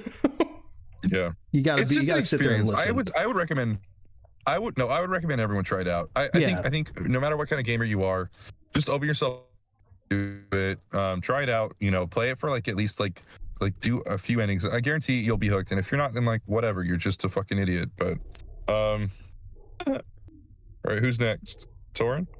Yeah. Hey. Let's see. Come on, my little hooker. We gotta go. What? My little hooker. That is insane. My next one is Resident Evil 5. Dude. Yeah. Yes. One of the best Resident Evils. I honestly feel like Resident Evil 5 is like the most terrifying to me. What? No, because dude, I played when I was a kid, bro. But there's this one level where like you're like in the, it's like you're in a tomb or something, and these big, large zombies that are like I can't describe what they were, but it was terrifying for me. I gotta look up that level, but overall, I think 5 is pretty underrated. No one really talks about it. Me and Will were talking about it earlier before we recorded, but like. It's one of those games to where it wasn't the best in the series, and yeah, it gets overshadowed, by like 4 and like 2 and 3. But I still think 5 is like, really good to me. But there's that one level, it scared the shit out of me as a kid, and it stuck with me. That's probably why I love it so much. But yeah, dude, I love Resident Evil 5. I love the setting. The setting and the graphics are actually really good for its time, which I was surprised. But dude, yeah, Resident Evil 5 is really good. Yeah, it's everyone's like we've been talking about a lot of black comedy. Of no, like the black sheep of like a certain franchise. Yeah, black sheep, yeah. Of franchises, yeah. Like people will tend to, you know, they will like Unity. We're talking about Metal Gear 5. We talked about Mario Sunshine. We're talking about Resident Evil 5. Resident Evil 5 is generally everyone's like least favorite. I think 6 probably is. Yeah, but 6. 5 is underrated. Okay, and I will say, it's probably my favorite as well. It's so fun. It's just so silly. It's like, to me, it's the least scary Resident Evil game. But it's just a fun action game. It has a lot going for it. Super arcadey. It feels like Time Crisis, or it feels like House of the Dead arcade game, where, you know, but the action's just so over the top. But yeah, I don't know. I fucking love it. Yeah. Peyton, you need to play Resident Evil. Nah, I'm good. Dude, I swear. Oh, I think it's the underground garden level. Oh, that was crazy to me. And also that the big like hooded figure, like the pyramid head guy or some shit. Oh my god. No, that's not it. No, that's Silent Hill. No, Silent Hill. Silent Hill is great too. But dude, there are just, oh my god. I'll find it one of these days. But there's like a level in Resident Evil 5 where like you see these big fucking zombie ass motherfuckers, and they're all like, I wouldn't say they're dripped out, but they just look fucking crazy. This is the best suit in the game. This is Chris's best outfit. This is the best. This is how I play the game. So funny. This and then Sheva's club outfit. You just want to see his nipples, don't you? Dude, yeah, he's got big ass tits. I love Chris. He's like, oh, he voices Sonic and Batman and Chris. Is that getting cut, Peyton? No, that's not. No, I won't get cut. No. Yeah, it's not like I said I wanted to like slurp his smeg. Like I didn't say that I wanted to like. Drink his... That is insane. That's getting bleeped. But my, it's like a pig in a blanket. Why, God? Why have you forsaken us? Okay, that's the last thing I say. That's the last thing I say. I'm so sorry. Absolutely diabolical. Number 4, Wind Waker HD, Legend of Zelda Wind Waker HD, and the reason it's not the original, it was the original for a very long time, and then the Wii U came out, and then the HD version came out, and it just blew me away. I think it's the prettier of the two, and also there's a big stretch again. Oh my god, the Blue Jay and a Cardinal are hanging out together. What the fuck? What is this? Anyways, Mordecai Margaret. Mordecai Margaret. They're no, they flew away. Fuck. Oh well. If they come back, I will take a picture. Anyways, so there's a stretch of gameplay in the original Wind Waker game that is super tedious, and it's where you're getting the Triforce shards. I think, oh my god, the Cardinal fucking landed up. Nope, it's gone. What the fuck? It landed on my car. And it left. God, I'm getting distracted. My ADHD is so bad right now. Yeah. Anyways, bad stretch game. HD version fixes it, makes it better. Makes it more playable and streamlined. I think that the dungeons in Wind Waker are the best in the series, which is also a hot take. And I played every Zelda game, 3D Zelda game. I think the only one with dungeons that rivals this, and this is another hot take, is Skyward Sword. Really good, really underrated. And like, you know, I am enjoying like Tears of the Kingdom. I'm playing through it right now. And its dungeons are great, but it's just a different structure. You know, it's a different. I just think Wind Waker has the best vibes, best soundtrack, best art style, best combat. Really, I really like the combat. It's not as deep as like Breath of the Wild or Tears of the Kingdom, where you just literally like skateboard into your enemies. It's kind of a lot like Metal Gear 5 in that way, but for the time and for what it was, Wind Waker is so underrated, feels so good to play, and it's on boats. You're exploring on a boat, looking at islands, and the ocean's the best. I love boats. I love aquatic settings. So, we slay. Yeah, that's it. My next one is Minecraft. Baller. Minecraft. Minecraft is obviously one of the biggest games of all time. I've played a disgusting amount of hours on it. I loved the whole YouTube scene early on, not when the pedophiles got involved. But it's one of those games where it's like I have a ton of memories with playing with friends and stuff. A ton of memories of me and my friend playing it and telling Torin to play it, and he's like, no, and we're like, what the fuck? Minecraft. Yeah, I never played that horror shit, dude. I played that game. I remember the first day I got it was the first day of school, 6th grade.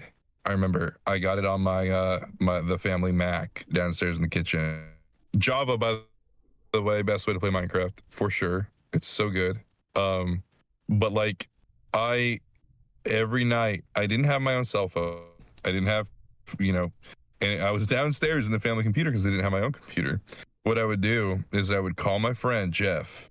Jeff, if you're listening to this, I love you and I miss you. But I would every night play Minecraft with him, and it was so funny. We played on the same server, and then we found out we both lived in San Antonio and that we were both the same age. It was like super crazy, but like, yeah, we played every night, and on the home phone I would put it on speaker, and I would basically yell at the phone, and we would have these obnoxious Russian accents. And God, I have so much nostalgia for Minecraft. It pissed my family off so much, but I played it every fucking night, every day. I love Minecraft. It's so dear to my heart. Yeah, same. I think I stopped.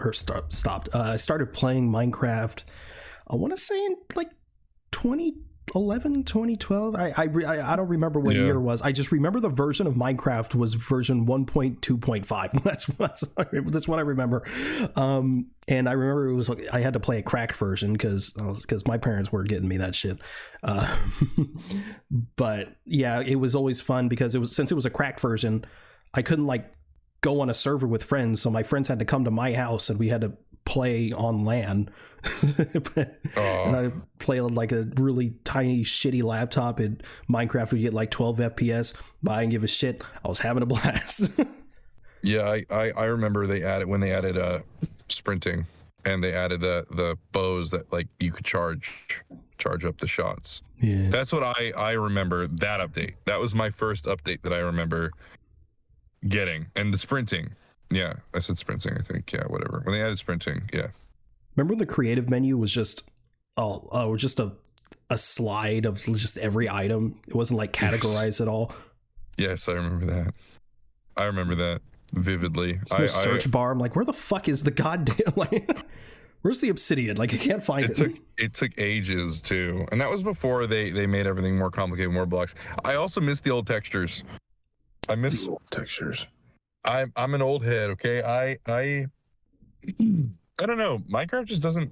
I love the Cliffs and Caves update, I really do, but it just doesn't hit the same.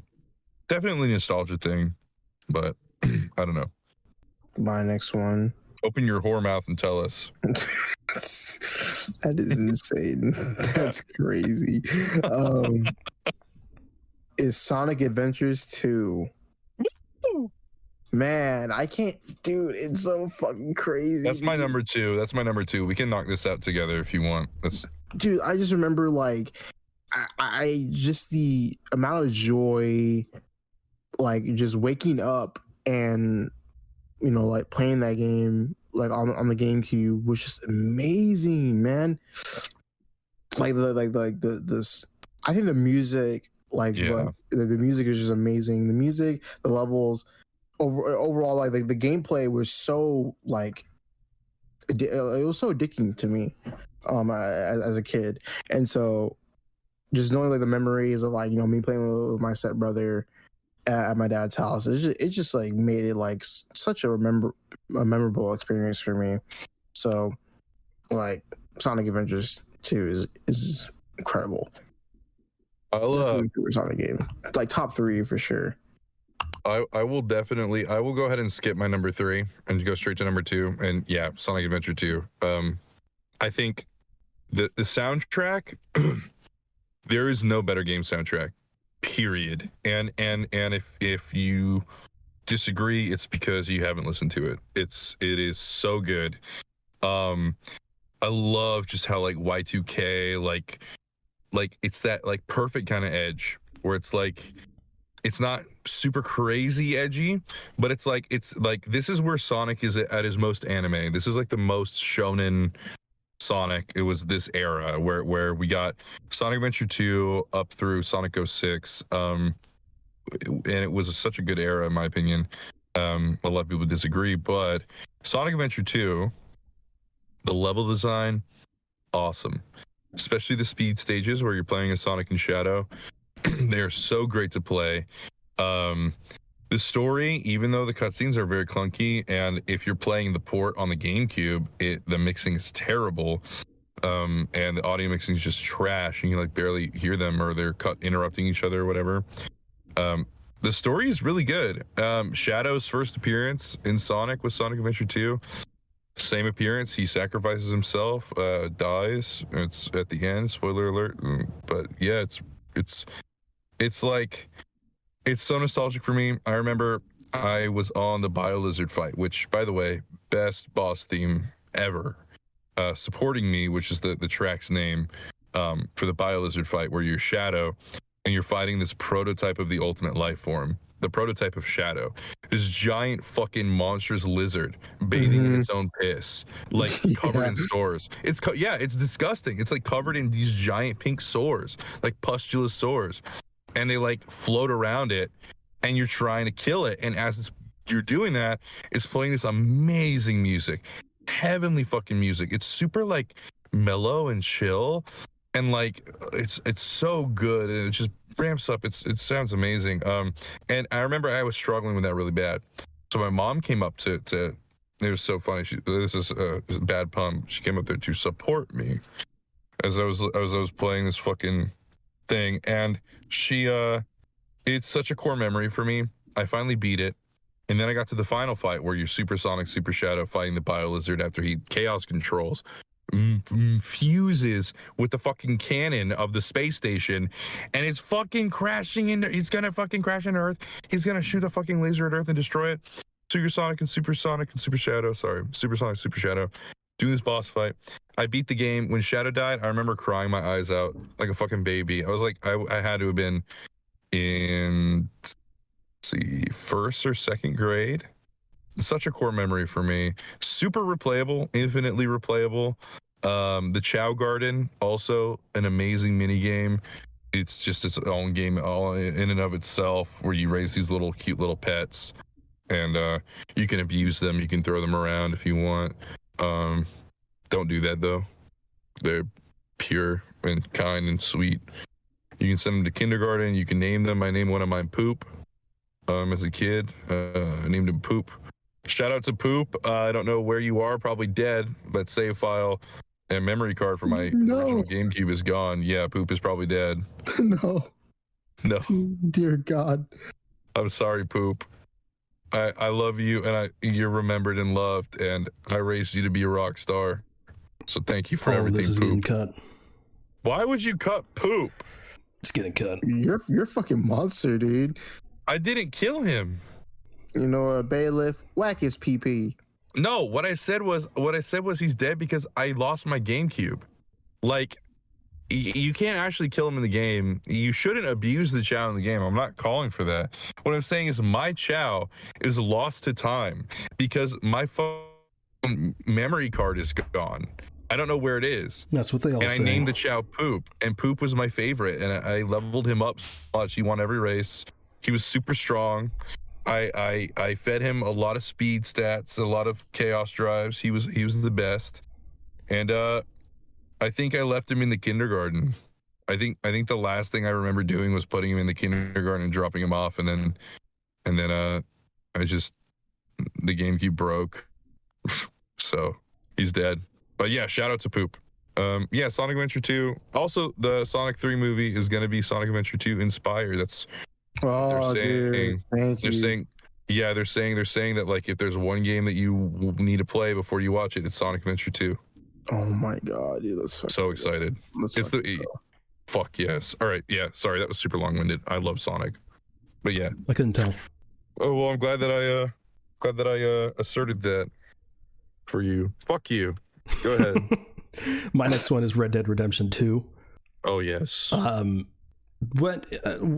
masterpiece. I was gonna beat around the bush. It's a fucking masterpiece. What Rockstar managed to just fit into this game is disgusting. The amount of detail in the game, and it still manages, like, it's 30 FPS, but that's still impressive numbers, to be honest with you, with how much shit is in this game and how big the world is. And there's like very little to no pop in, like ridiculously well optimized for the size of the game. And like the story is phenomenal. I didn't know what to expect from it. It's like, woo, cowboys. The first one was incredible in my opinion, and it was like that's one thing. And obviously this is a prequel, so I mean I knew what to expect from the tone, but man, I wasn't expecting what it was. Torn hasn't played it because he doesn't know good games. No, it's not. Shut the fuck up. What? Here's the reason why. No, here's the reason why I haven't completed the Red Dead 2 story, because at the very beginning. Shut up. The part is fine. No. So here's what happened, right? Here's what happened.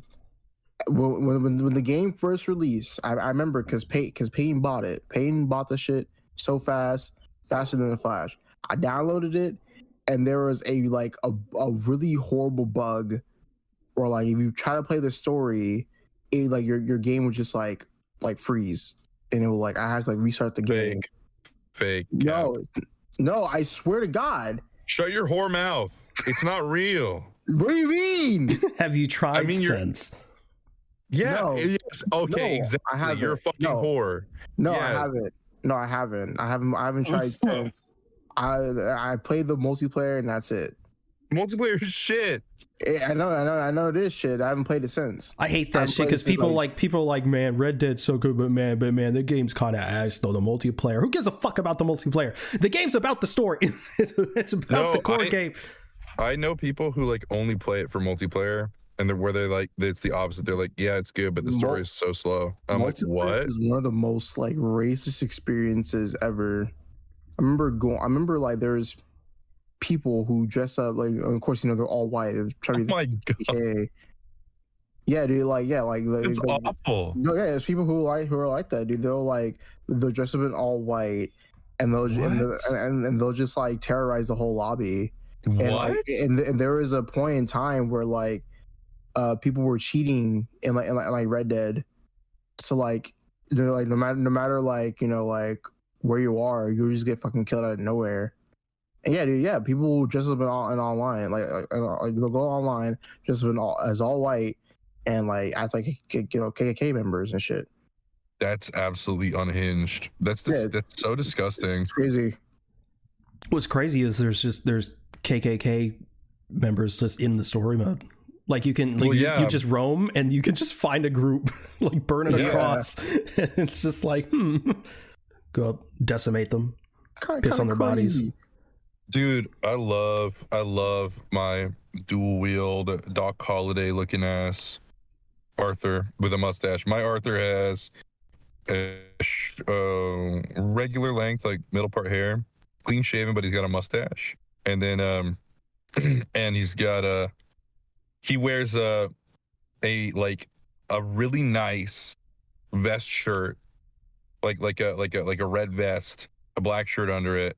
the widest brim flat hat that you can find. Okay, and he looks like Doc Holliday, and it looks sick. That's my Arthur. I did two main playthroughs where the first one I did normally, and I had Arthur. Let's just sort of looking. I had long hair and a beard, and then the second playthrough, it was my Bad Honor playthrough. I was just a dick to everyone. Got kicked out of camp multiple times, and I had him with like this big burly beard and just a shaved head. Wow, that's cringe. Thank you. Yeah, no, he needs to be a sexy little cowboy twink. Oh. I never ate, so I was always underweight. Oh yeah, same. Whose turn is it now? I wasn't done. My biggest complaint. Oh, we're done. We're done with it. We're done. No, I don't care. I care. I'm kidding. Soundtrack phenomenal, incredible, on my playlist. Torn? You better open your whore mouth and start talking. My next one is Skate 3. Oh my god, yes!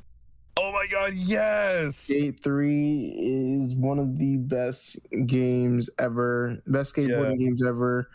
The community, the Skate 3 community, skate community is just one of the best, dude. You know, they're all very chill. The amount of content Skate 3 has is really insane. Dude, oh my god. I remember playing the tutorial when I first got it on the 360. Well, actually, the first time I played Skate 3 was I was at my friend's house, and like his uncle had Skate 3 because he was a skateboarder, and you know we were playing Skate 3, trying to get a feel of it, and like that was when I was actually getting into skateboarding. You know, like just like skateboarding in general, like with like tech decks and actually buying my own board, looking up to like people like, you know, of course, Tony Hawk and Paul Rodriguez. But gee, like Deerdeck for me, he was my favorite as a kid. Rob Deerdeck is great too. He's a hustler, dude. He's, oh my god, he is ton of money. Yeah, because they had like 33 seasons of ridiculousness. That's why. Dude, I love Fantasy Factory. That was my shit. And Robin Fantasy Factory was pretty cool. Yeah. Recipes Big Black, dude. Yeah. Yeah, I really enjoyed Skate 3. Just the amount of things you can do, and just the amount of things you can do in Skate 3 is like very like infinite. Also the glitches made it fun too. Yeah. Funny. Like they were good. They were like a positive to the game. Like they were hilarious. And also like I love how like Skate 3 was like a meme again because of even flow, you know, Pearl Jam. Yes, dude. The Jesus thing. That was incredible. Explain this, atheists. Literally. Yeah. I can't believe Moist Critical's in Skate 3. No, but for real though, yeah. Skate 3, I played I played the game. I think that is probably the game I have the most hours in total out of every single game I played. It's got to be Skate 3. But the thing is I never was able, as a kid, I didn't have online privileges because we can cut this if y'all need to. I don't really care. Who knows? I was like caught, like they saw like I watched porn on my PS3. And my parents like cut my internet, so I never played online games as a kid. I literally did not have online gaming until like Destiny on PS4. Yeah. I watched porn on my fucking PS3. Okay, in like fourth grade. Shut the fuck up. Okay, so I didn't have online capability for the longest time. And so that's why I missed out on the online community escape, which sucks. And the DLC. Because of that, my dad hated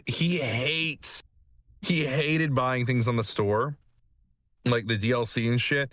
He hated it. I think the most I ever got out of him was the DLC for Infamous 2, which should have made the honorable mentions for me. Fuck.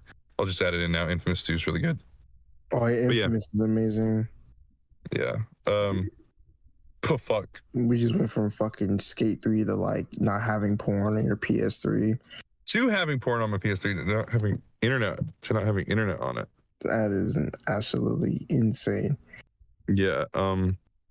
What's it called? So the next It's like getting caught at the strip club in GTA 5. Oh yeah. it was worse than that. Yeah, I mean, I don't want to tell you the video they saw, but it was worse than that. Let me tell you that. Oh God, I want to know the video.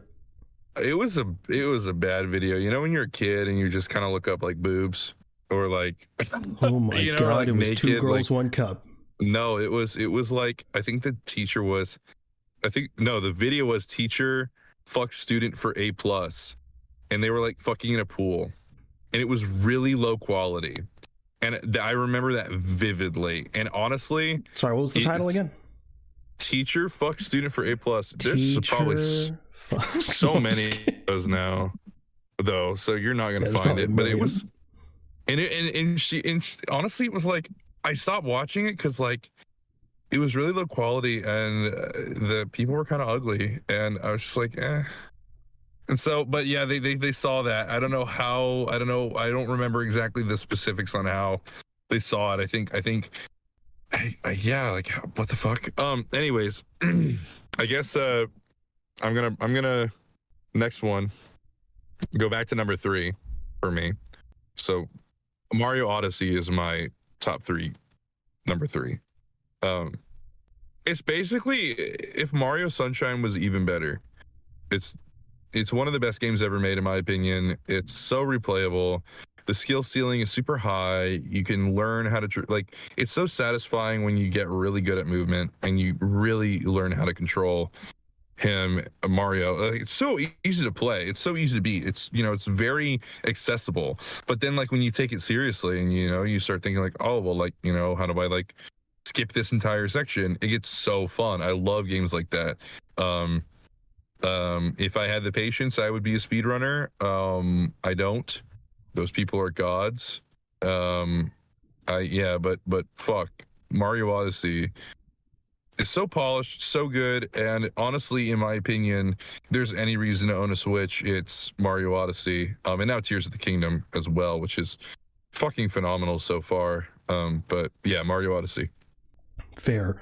I just beat it relatively recently. And Odyssey? Yeah, Odyssey, because like I played it initially a while ago now, and I was like, and I dropped it. I couldn't tell you when in the game I dropped it, but yeah, I don't know, it just wasn't hitting, and I came back to it, and I fucking played the shit out of it for like 2 days straight. I don't know what happened that first time I played it, but yeah, it's a fucking great game. It's so charming too. And the post game is where it really shines, in my opinion. Like after you've done the main whatever, you're getting the rest of the moons and 100% in the game. I think Mario Odyssey shines as a 100% collectathon game. In my opinion, there's so many. Yeah, there are. Peyton, it's your turn. Open your whore mouth and tell us. My next one is Portal 2. Oh yeah, too many Valve games. Too many Valve games. Can you maybe take that off your list? No.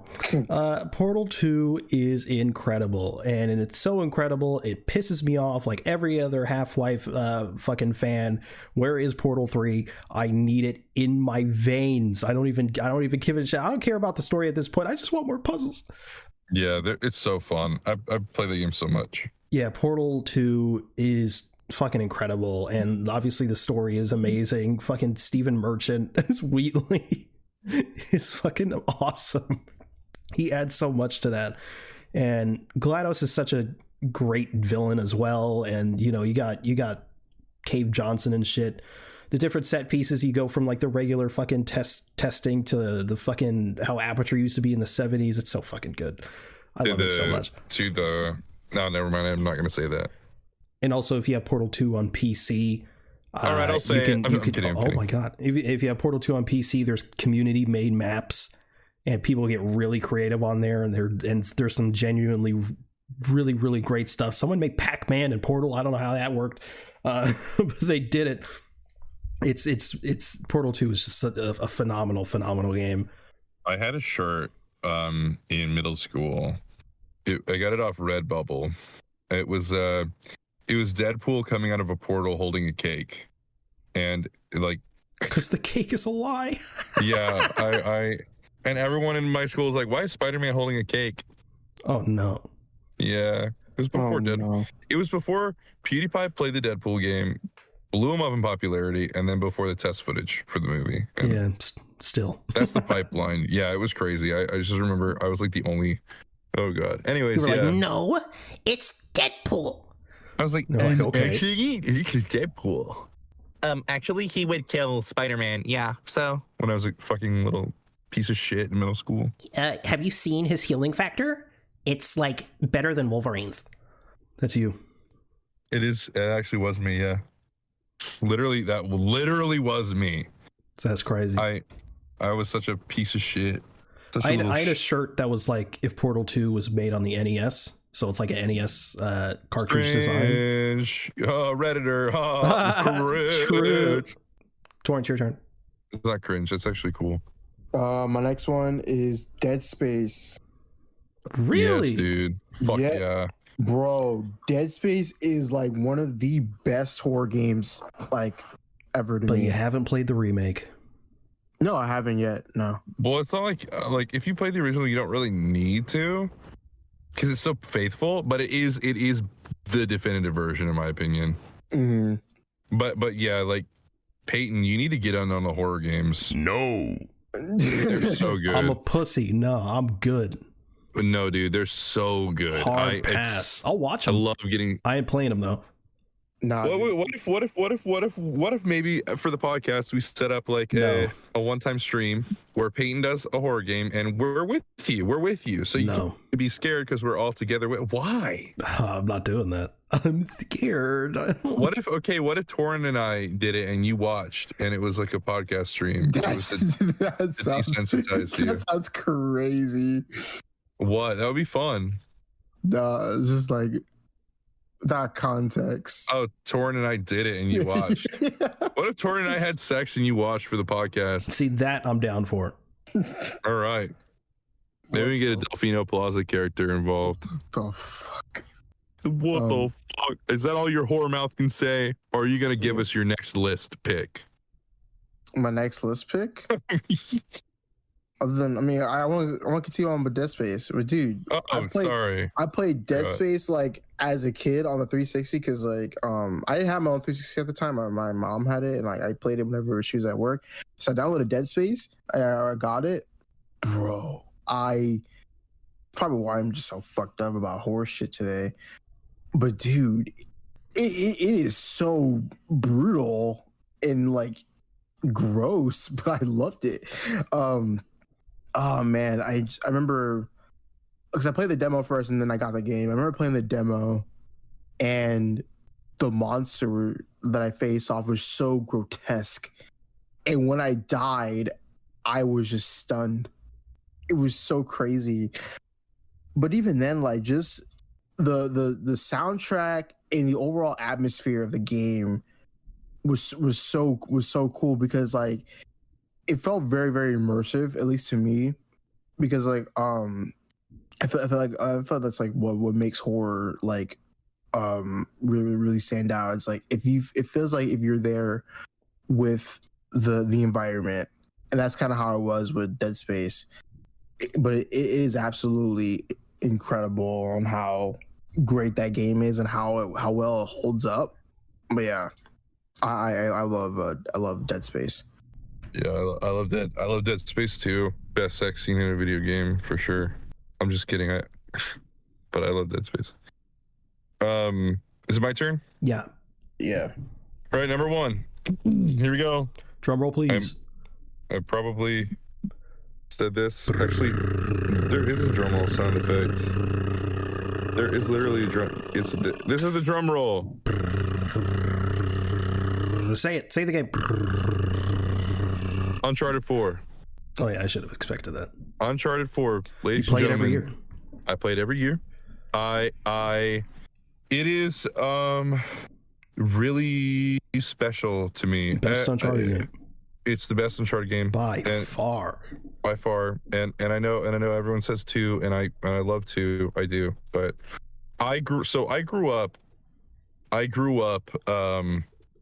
on Uncharted. I remember my dad, at the same time he introduced Arkham to me, he was like, "Hey, Will, this game's like pretty cool. It's like Indiana Jones kind of, and like Tomb Raider a little bit, but like, you know, it's this guy, and he's the voice actor for Deadpool in the Marvel games." And I'm like, okay. And so like, I'm like super interested. It looks really cool because I loved Indiana Jones. I love Deadpool. I never really played Tomb Raider, but whatever.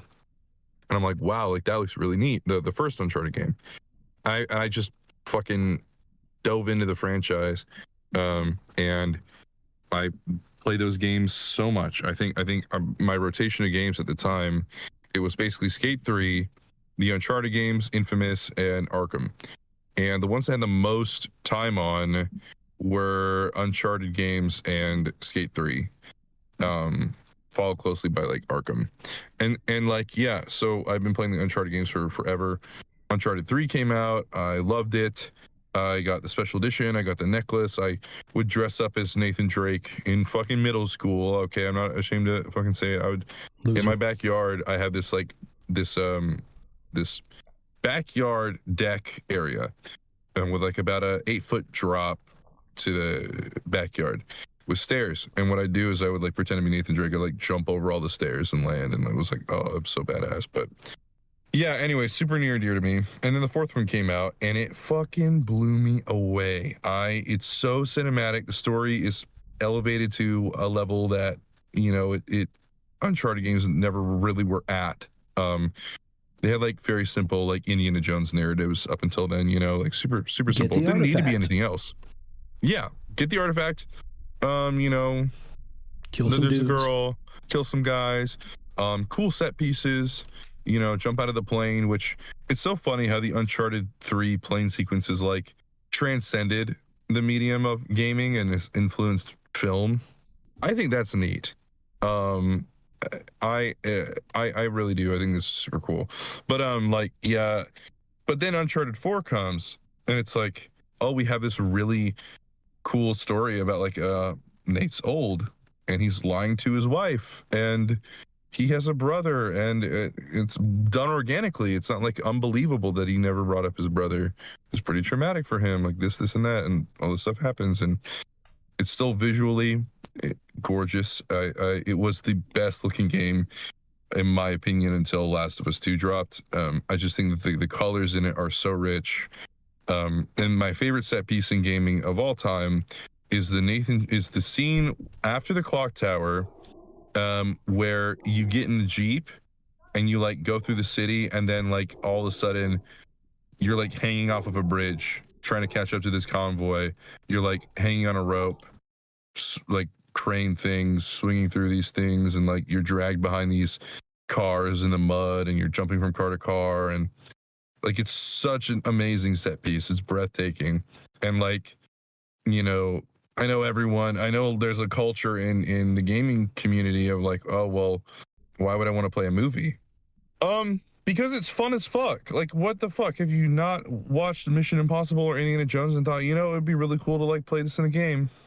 Like, what the fuck? You're just no fun. You're no fun. Plus, the gameplay is good. It's not repetitive. It's the banter's really nice. I actually like the dialogue in Uncharted 4. I don't know. There's just a lot to love about it. It's my favorite game of all time. And last thing I'll say is it sucks that that game didn't get the Last of Us game treatment for live action representation. I hate that. I know. I would have really loved an Uncharted series rather than the shit we just got. Nathan Fillion can still play Nathan Drake, but we're running out of time. His name is Nathan. His name is Nathan, and he fucking made his own fucking fan film, and he played him, and he did it perfectly. He just do it. Just what the fuck? He's born to play him. He's born to play him. It's ridiculous. God damn. Yeah, absolutely. Anyway, my next one, or my last one, I guess, is Call of Duty Black Ops 2. Yeah, that's mine too. Nice. Let's go. Yes, it's mine as well. It was like, that's cringe. Because me and Tor, shut your bitch ass. Me and Tor talk about it all the time. It's like, man, Black Ops 2. Because of the porn and the porn. What? Yes, because I got caught watching porn. I couldn't play online. Oh, and then I my thought dad you meant there was like, porn in the game. I was like, what are you talking about? What version of the game did you get? And I wasn't able to do the online stuff, and I wasn't able to play because it was M. So bro, looking at that Rule 34 version of the game, dude. God. The zombie porn soundtrack was fire. That's The I did know about the soundtrack is soundtrack. amazing. Soundtrack is so good. The best main menu music in any Call of Duty. For real. But yeah, like the game is so good. Torn and I talk about it all the time. The community on YouTube, or really just anywhere, for COD was like at its peak. There was a community for literally everything. If you wanted to sniping was huge, trick shotting was huge, trolling was huge, the pro scene was huge, pub stomping was huge, like everything. Dolphin diving scene. Yeah. I'm just kidding. I made that up. No, I mean, like there's actually people who like dolphin dive, Knife only. Yeah, knife only. Like the custom games, like private lobbies. Like it is insane. Because I know people always talk about MW2. Like, you know, I mean, of course, you know, I love MW2 as how faulty and how broken the game is. It is really good, and it's also another Call of Duty that you know, made a lot of people's careers on YouTube. But Black Ops 2 was the definitive Call of Duty that blew up anybody who was playing that game. Like, if you were playing Black Ops 2 back then and you wanted to start a YouTube channel, that would have been the perfect time to do it. You would have gotten views, you would have gotten subscribers, you would have been like, you would have like been very, very big. And it is still it was a Call of Duty to where it's literally held down, like, you know, of course, you know, the YouTube and creators for like 5 6 years, because it's like, oh, well, you know, this Call of Duty's fucking trash. I'm gonna go back to Black Ops 2. And it was still alive and thriving for as long as it was. And like, there were, like, honestly, like, to be honest, there would never be a Call of Duty like that, like Black Ops 2. Yeah, which is super sad. And well, Black Ops 1 is better, so shut your ass up. It's a great game. Black Ops 1 is definitely top 3. It's definitely in my holy trinity of Call of Duties. But yeah, like, even like, yeah, like, oh my god, like the montages of Black Ops 2 were fucking amazing. Commentary where it was like, dude, anything about Black Ops 2 was just like crazy. Yeah, to talk about it like as a game, the campaign was great. Probably not as good as Black Ops 1, but still really, really solid. The multiplayer was obviously one of the best in the series, and zombies was just incredible. A little bit of a rocky start with like transit and whatever. Mm-hmm. But like Nuketown, personally, I'm a big fan of Die Rise, but I know a lot of people aren't. But like Mob of the Dead, Origins, Buried, like, come on. Did you say transphobe? Yes. What?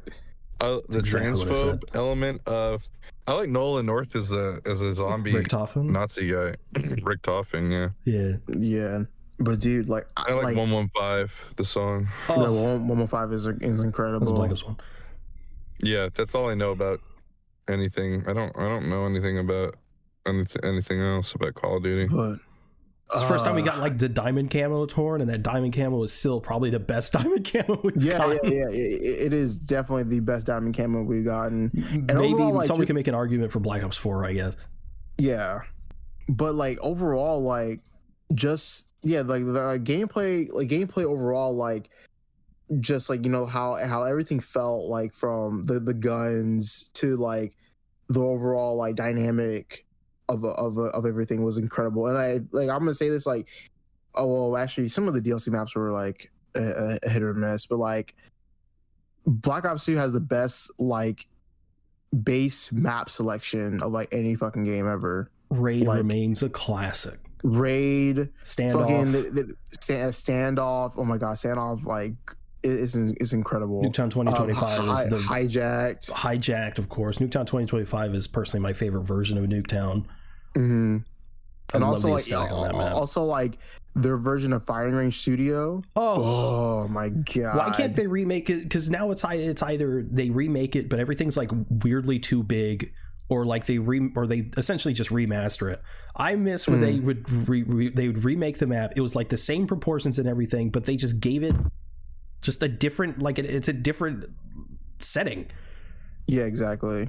Like of course, you know, like they managed to do it with the Nuketown, you know, like how Nuketown 2025, and then like you know, like Nuketown and Black Ops 3, where like you can wall run on in the middle and stuff, and then with Black Ops 4, it's like, you know, kind of like a Cold War setting. Black Ops 4 was ass. Yeah, that shit was fucking. It was god awful. Hey! I don't care. I'm bored. Didn't ask. You know what? Well, I'm telling you, I think that I was bored during the fuck you were talking about with Sonic. I didn't say shit. You know what this is about? You know what this is about, bitch? This is about me. No, this is your toxic masculinity, hyper masculine. Bring out the toxic masculinity. Jock bullshit. Yeah, well, you're bisexual. I am bisexual. You're. I am bisexual. I will fuck you. But yeah, dude, like, I don't know, man. Black Ops 2 is like, also like, I'm sorry, the camos, the fucking camos, top tier, and it's back when they weren't trying to like completely bleed you of your mind. No, yeah, dude, exactly. no, dude. Yeah. The best I ever played was I only got it in Warzone when they had the Kong versus Godzilla update. I love that. Okay, yeah, I do love that skin. But overall, like, yeah, the fucking dragon one, the 115 camo, the green, even the comics and the Cyborg. Paladins, dude, like, it was also funny because like it was at a time where like they're asking the community, is like, hey, like, which camo would you want? And like this like side gets it, and like blah blah blah blah. And I remember people were like, oh, okay, yeah, you know, like, we'll vote for this camo, but then the other place or the other system didn't get it or whatever. And then they were just like, fuck it, let's just give them all the camos. Yeah. So now like everyone has all the camos. And even then, like the smaller camos, like they're $199 for a camo back then. $199 for just a simple camo. And it was on all your guns. Yeah, exactly. It was on all your guns. It was one camo instead of like getting one camo for a singular gun. But and even like the basic camos were not like I always rocked Aqua. Aqua loved was that amazing. camo. Aqua was great. And even then, like, even when like I loved how like when you pre-ordered the next Call of Duty game, there was a camo for like Black Ops 2 as well, like for Advanced Warfare. Well, yeah, for Ghost, because that was the year after. Ghost. Well, yeah, what was crazy about Ghost, it's like after Ghost, they knew like everyone was just going to Black Ops 2 anyway. So they put the Advanced Warfare camo into Black Ops 2 as well. Mm-hmm. And I'm just saying, man, like, and also even just like grinding, like in multiplayer, like the double XP was just, they gave us too much double XP, and I loved it. Double XP, like, and double weapon XP, dude, that was just incredible.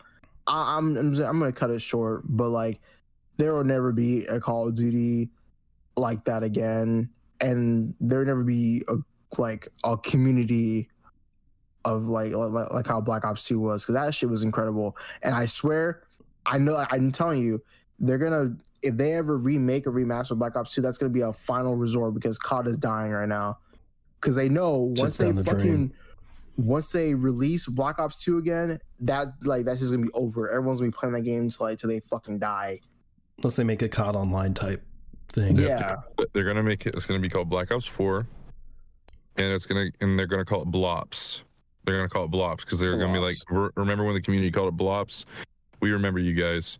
They're gonna call it Blops. They won't even call it Black Ops on the title, and it's gonna say, "Are you ready to blop or flop?" It's and then they say, time. "It's blopping time." And when they blop all over the map, baby, and then they put in the map they just start stealing maps and assets from the game. So we got Fortnite, just the whole island. Okay, one map. We got Roblox Arsenal, which is just stolen from CS:GO. We got all those maps now. We got Cove, which is stolen from another Black Ops map. It's Black Ops 2 map. It's Black Ops 2 map. Which, who cares, dude? I care. Call of Duty, it will never be Halo. I'm sorry, it will never be as good. It'll never be as trash as Halo. Yeah, that's absolutely insane. That like the one exclusive you have on Xbox, crazy. The Halo's one ass. Hey, we have Forza. I'm kidding. Forza. The one exclusive you have, and you're shitting on it. Like the one. No, we have I have a PlayStation. We have Gears of War. Yeah, Gears of War is okay. Yeah, Gears of War is good. But yeah, PlayStation rocks the shit out of Xbox when it comes to exclusive. It's insane.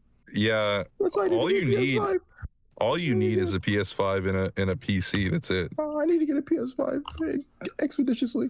Hey, yeah, expeditiously. And on that note, on the note of the word of the day, I gotta hop out of here. Gotta hop out of here. Yeah, I actually do gotta get going. But I do want to say what I've been watching. Yeah. So the kids at work got me into the NBA, so I've been watching basketball. Oh, really? Yeah, and so who are you going for? Are you going for the Lakers? Right now it's Heat and Lakers are the ones that I because like I really like Jimmy Butler on the Heat. He's really cool to me. And Lakers because I like LeGoat, okay. And last night, I mean the Nuggets are just way better than them. But I don't know. I never expected myself to be interested in sports really at all. In middle school, I was just a stupid little shit who hated it on principle, to be a little contrarian, little bitch. But I don't know. Basketball is really enjoyable to me now, and I want to like continue following it. It's just super cool. Good. And also like the kids are teaching me how to play it, and it's like as I like I'm getting into exercise now, like that's playing basketball is like easily my favorite way to do like cardio. It's just super fun, and yeah, I like it. I've been watching basketball, and then also been playing Zelda. Really good shit. Tears of the Kingdom is amazing, so good. I saw Guardian. It's been a while. I saw Guardians 3 more times, so I've only seen it 4 times. I need to see it more. Still your favorite movie of all time? Yeah, it's everything. It's amazing. Absolutely fucking goated. I'm watching a Spawn cartoon again. Really good. From the 90s? Yeah. Dope. It's amazing. The movie's better. Oh fuck. Shut up. You're so right. Oh, we didn't talk about how the new Hellboy finished wrapping production. Really? That fast? They finished. Yeah, they're done. They done. And the writers are no, dude. The new one is a completely it's a reboot, and people Yeah, I know. I'm gonna watch 2019 tonight. Okay. Yeah, your funeral, by the way. But the creators, the writers, and stuff of a lot of the Hellboy comics, or at least one of them, the one who broke the news that they'd wrapped, said that the original writer like would be really proud, and that it's like we finally like back like a good spot for Hellboy. So I hope so. Midboy. Yeah. I hope so too. All right, I love y'all. I gotta hop out of here. Get the fuck out of here. All right. What, with my whore mouth? Are you gonna say it? Yes. Say it. With your tiny little mouth. Okay, if it was small, how would I be able to fit my how would I be able to fit a Delfino Plaza character nose in it? I'm gonna kick you out. I'm just gonna kick you. It's gonna be easier. All right, bye guys. Love y'all. Later. Bye. Say that you love me. No. Kiss me. All right, bye. Oh my god. Bye. I love you, audience. That kiss was for you too. And wherever you want to put it in your head, on your butt, on your mouth. They all just moaned. Your armpit. I kissed your armpit, audience. All right, bye. Jesus. Torrance, you watch anything this week? What did I watch? Heat? I did watch Heat. Yeah, I did watch it. It's pretty solid. I think so. Here's the thing. It's crazy. Okay, so it's crazy that like it's directed by Michael Mann, who also did Collateral, and it makes so much sense because like his artistic style and his filming style is like he really loves like nighttime action movies, which is like pretty much like the entirety of Collateral. It's like takes place in like one night, and it's like this really nice action paced film. So the thing about Heat, I loved Heat. It felt like what it felt like to me is that Michael Mann was trying to, in a sense, milk the shit out of every storyline he tried to before he ended the movie. That's why it's like almost 3 hours long. Oh. So it's like it drags on for good reason. You have like, of course, you have the story. You have like the storyline with Al Pacino's character and then Robert De Niro's character, and then like they meet up, and then you have the dynamic with that, and they're kind of like twisted storyline. But overall, I really liked Heat. I love the direction and the characters of of the story. Yeah, the women in there, some of them kind of trash, but one stood out to me. She deserved better. It's kind of like Robert De Niro's love interest, but yeah. It's a 9 out of 10. 9 out of 10. Wow. Yeah, 9 out of 10. Yeah. Would you recommend it? I would recommend it. It's I would definitely say, like, if you like Heat, you should go watch Collateral. Collateral is a really great movie. Has Tom Cruise and Jamie Foxx in it. I think it's one of my favorite looks of Tom Cruise. I just loved how he has like he's kind of like wearing like a white, kind of like a white grayish suit, and he has like gray hair. I love the look of Tom Cruise in that movie. Jamie Foxx is also really cool too. But yeah, I liked Heat. Good. I watched. I finished, I guess, Titans season 4. So now I forgot that was a thing. To be honest, the show's finally over, and it was. Is it dog shit? It wasn't great. They didn't like completely fumble the ending like they have in previous seasons, but it wasn't like a mind-blowing finale. You know what I mean? It was just whatever. You want to know what's crazy? What? Is that they were gonna do a Red Hood solo series. Oh no! And like yeah, of course that was like canceled before Titans wrapped up, and like I forgot which page it was, but Curran Walters, or it was his name, Curran Walters. Is that it? Let me see. Yeah, Curran Walters. He was like, "Oh yeah, like it sucks, and I wish we could have done it or something like that." So yeah, they were gonna do like after Titans, they were gonna do a Red Hood solo series. Hell no. So hell no. So yeah, I can actually kind of see that because there's a little bit of like, hey, this is sort of Red Hood's world right now. Mm-hmm. Ew. So I mean, yeah, it's definitely probably not going to happen. If it is, it's going to be a completely new production, or like probably new writers for sure. No way that happens.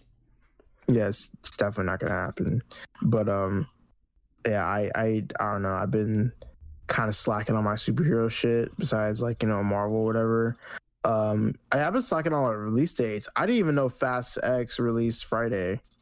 And I was like, damn, like I was wondering, I was like, are people seeing it early?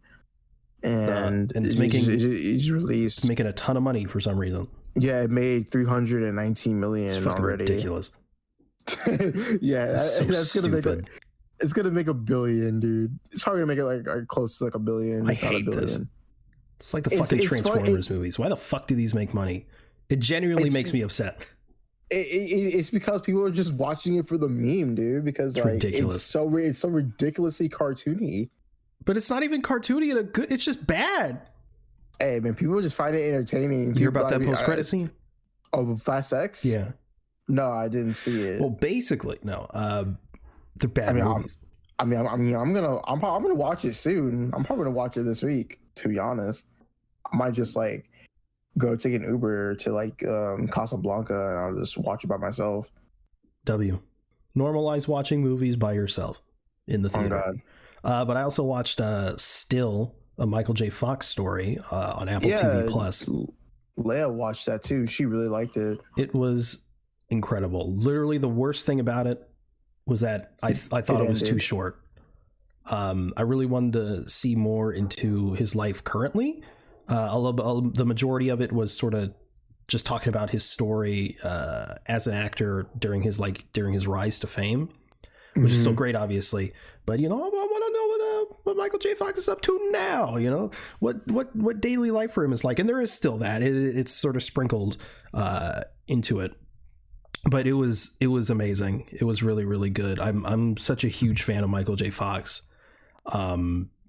He's in my favorite movie of all time, and just as a person, and of course, he has Parkinson's, and that's devastating to see. But the fact that I cried, it made me emotional on multiple levels, because obviously someone of his caliber, someone who is as good as him and as nice as him, as someone as decent as him, doesn't deserve this debilitating disease.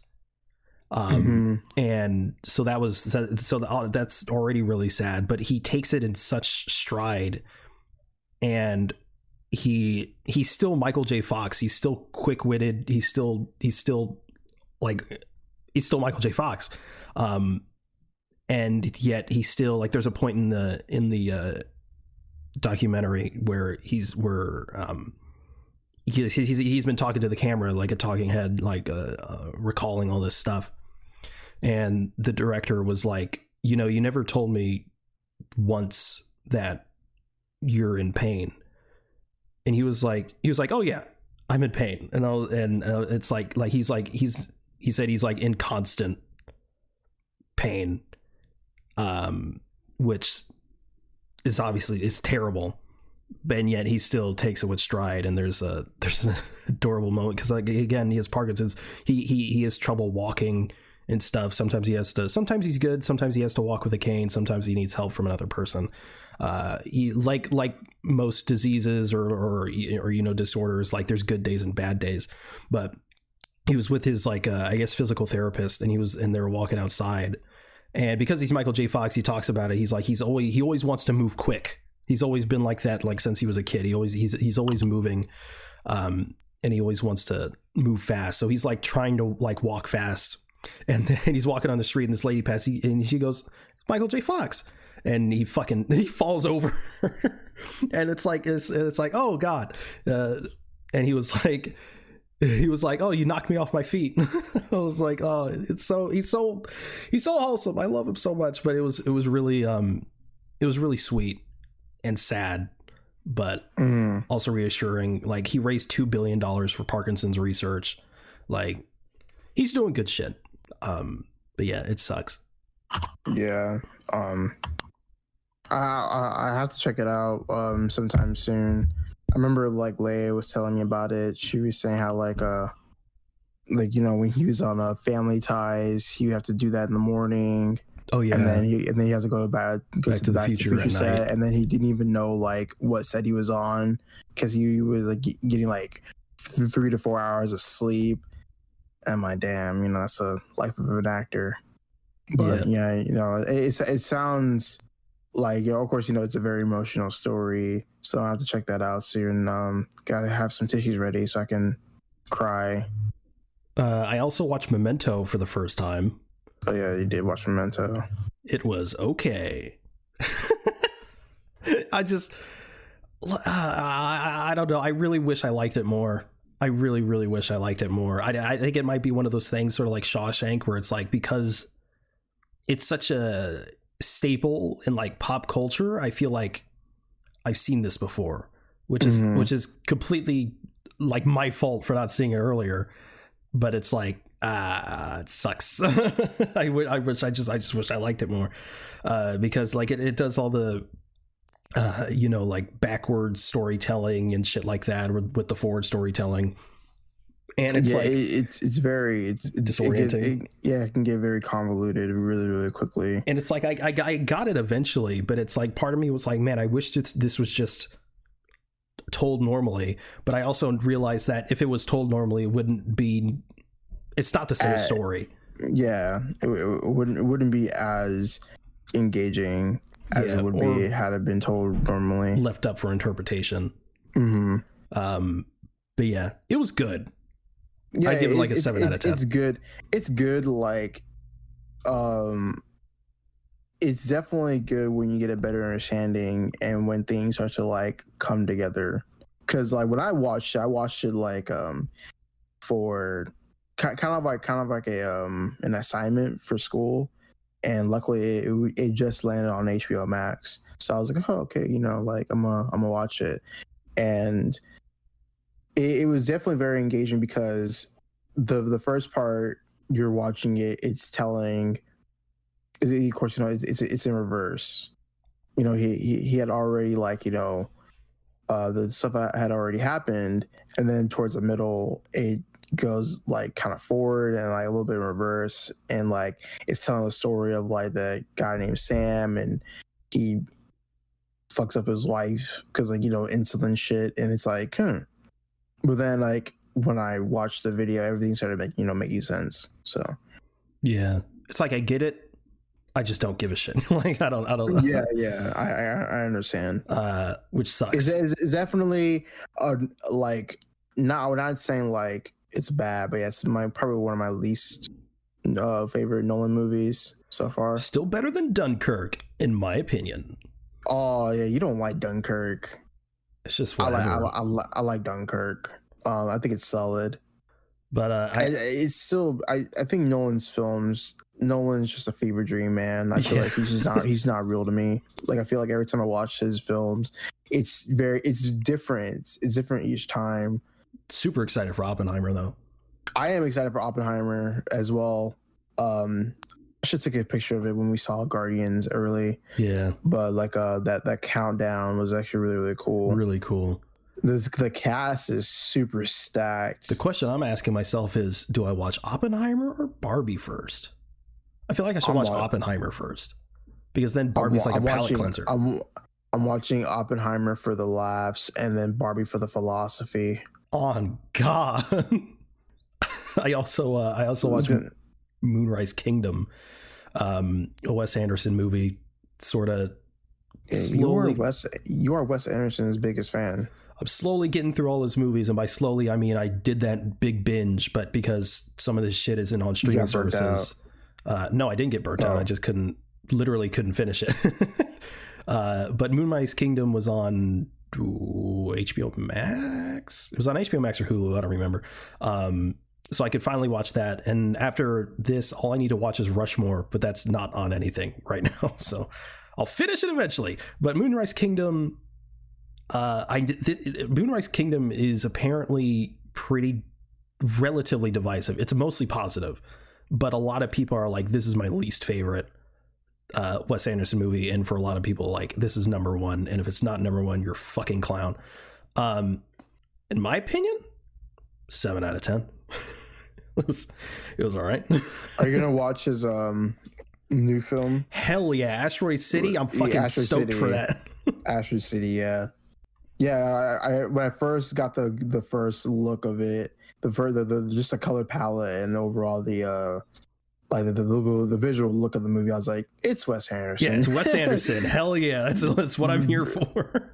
Very, very, very distinct style, which I'm glad that, like, it's always fun pointing out like a director just by the look. It's kind of like one of the scenes of like Edgar Wright. You know, I'm an Edgar Wright fan, and when I saw the trailers for like Last Night in Soho, and I'm like, very colorful, kind of funny, Edgar Wright. Yeah. It's Edgar Wright. Yeah, but Moonrise Kingdom, after watching it, I made a list on Letterboxd if anyone wants to check it out. Where I rank the Wes Anderson movies. It's my least favorite. It's my least favorite Wes Anderson movie, unfortunately. I think it's... Oh, no, wait, no, it's not. I think I was going to say it was the only Wes Anderson movie I gave a 7, but I gave Bottle Rocket a 7. Although I think I gave Bottle Rocket a 7.5. Regardless, Moonrise Kingdom just didn't do it for me narratively. It has, you know, your standard Wes Anderson sort of like all-star cast, except they're not utilized. The main characters are children, but the children aren't good enough actors to really carry the film. And also, like, it's meant to be like coming of age, like sort of like kid romance, but I think it's done pretty weirdly. There's a scene on a beach where the kids feel each other up. What? It made me very uncomfortable. Oh, bro, he's on a Stephen King shit, dude. Crazy. Like it's still very much a Wes Anderson movie. I don't know. It didn't really do it for me, unfortunately. But it was still good, like from an objective standpoint, like as far as like script writing goes, and obviously cinematography and directing. It's fucking Wes Anderson. It was really good, but yeah, as far as like keeping me engaged with like the story, I didn't really care. Which sucked. It was like initially, it actually did kind of have me hooked. I really like. There was like Edward Norton plays like a Boy Scouts leader, and one of the kids like escape and shit. It's I thought it started out really, really well, but I don't know. It just kind of unfortunately. Yeah. But yeah, that's all I watched. So is that the show? That is a show. All right. Well, thank you everyone for listening to the Avengers podcast. If you want to follow us, we're at Avengenerds on Twitter. That's AVENGE nerds, all one word. If you want to follow either one of us, you can reach me at @Zenith_ on Twitter. Where can they reach you? Just follow my Instagram at Torn Guy. Oh my God. My name. Yeah, I know I'm finally putting something down. Yeah, I wasn't expecting that at all. It took me by surprise. Wow. Why now? Why now? I don't know. Kind of just want to put something out there. All right. Yeah, Torn Guy on Instagram. Fuck, do I put it on the description or not? I don't know. Fuck. We also have a Discord if you'd like to join the conversation there. Those will be linked in the show notes. You can also check out our link tree for any additional links you may be interested in. You can also review the show in-app on Apple Podcasts. If you leave 5 stars in a review, it would really help us out. Thanks again for listening to the Avengers podcast. We'll see you next week. Later.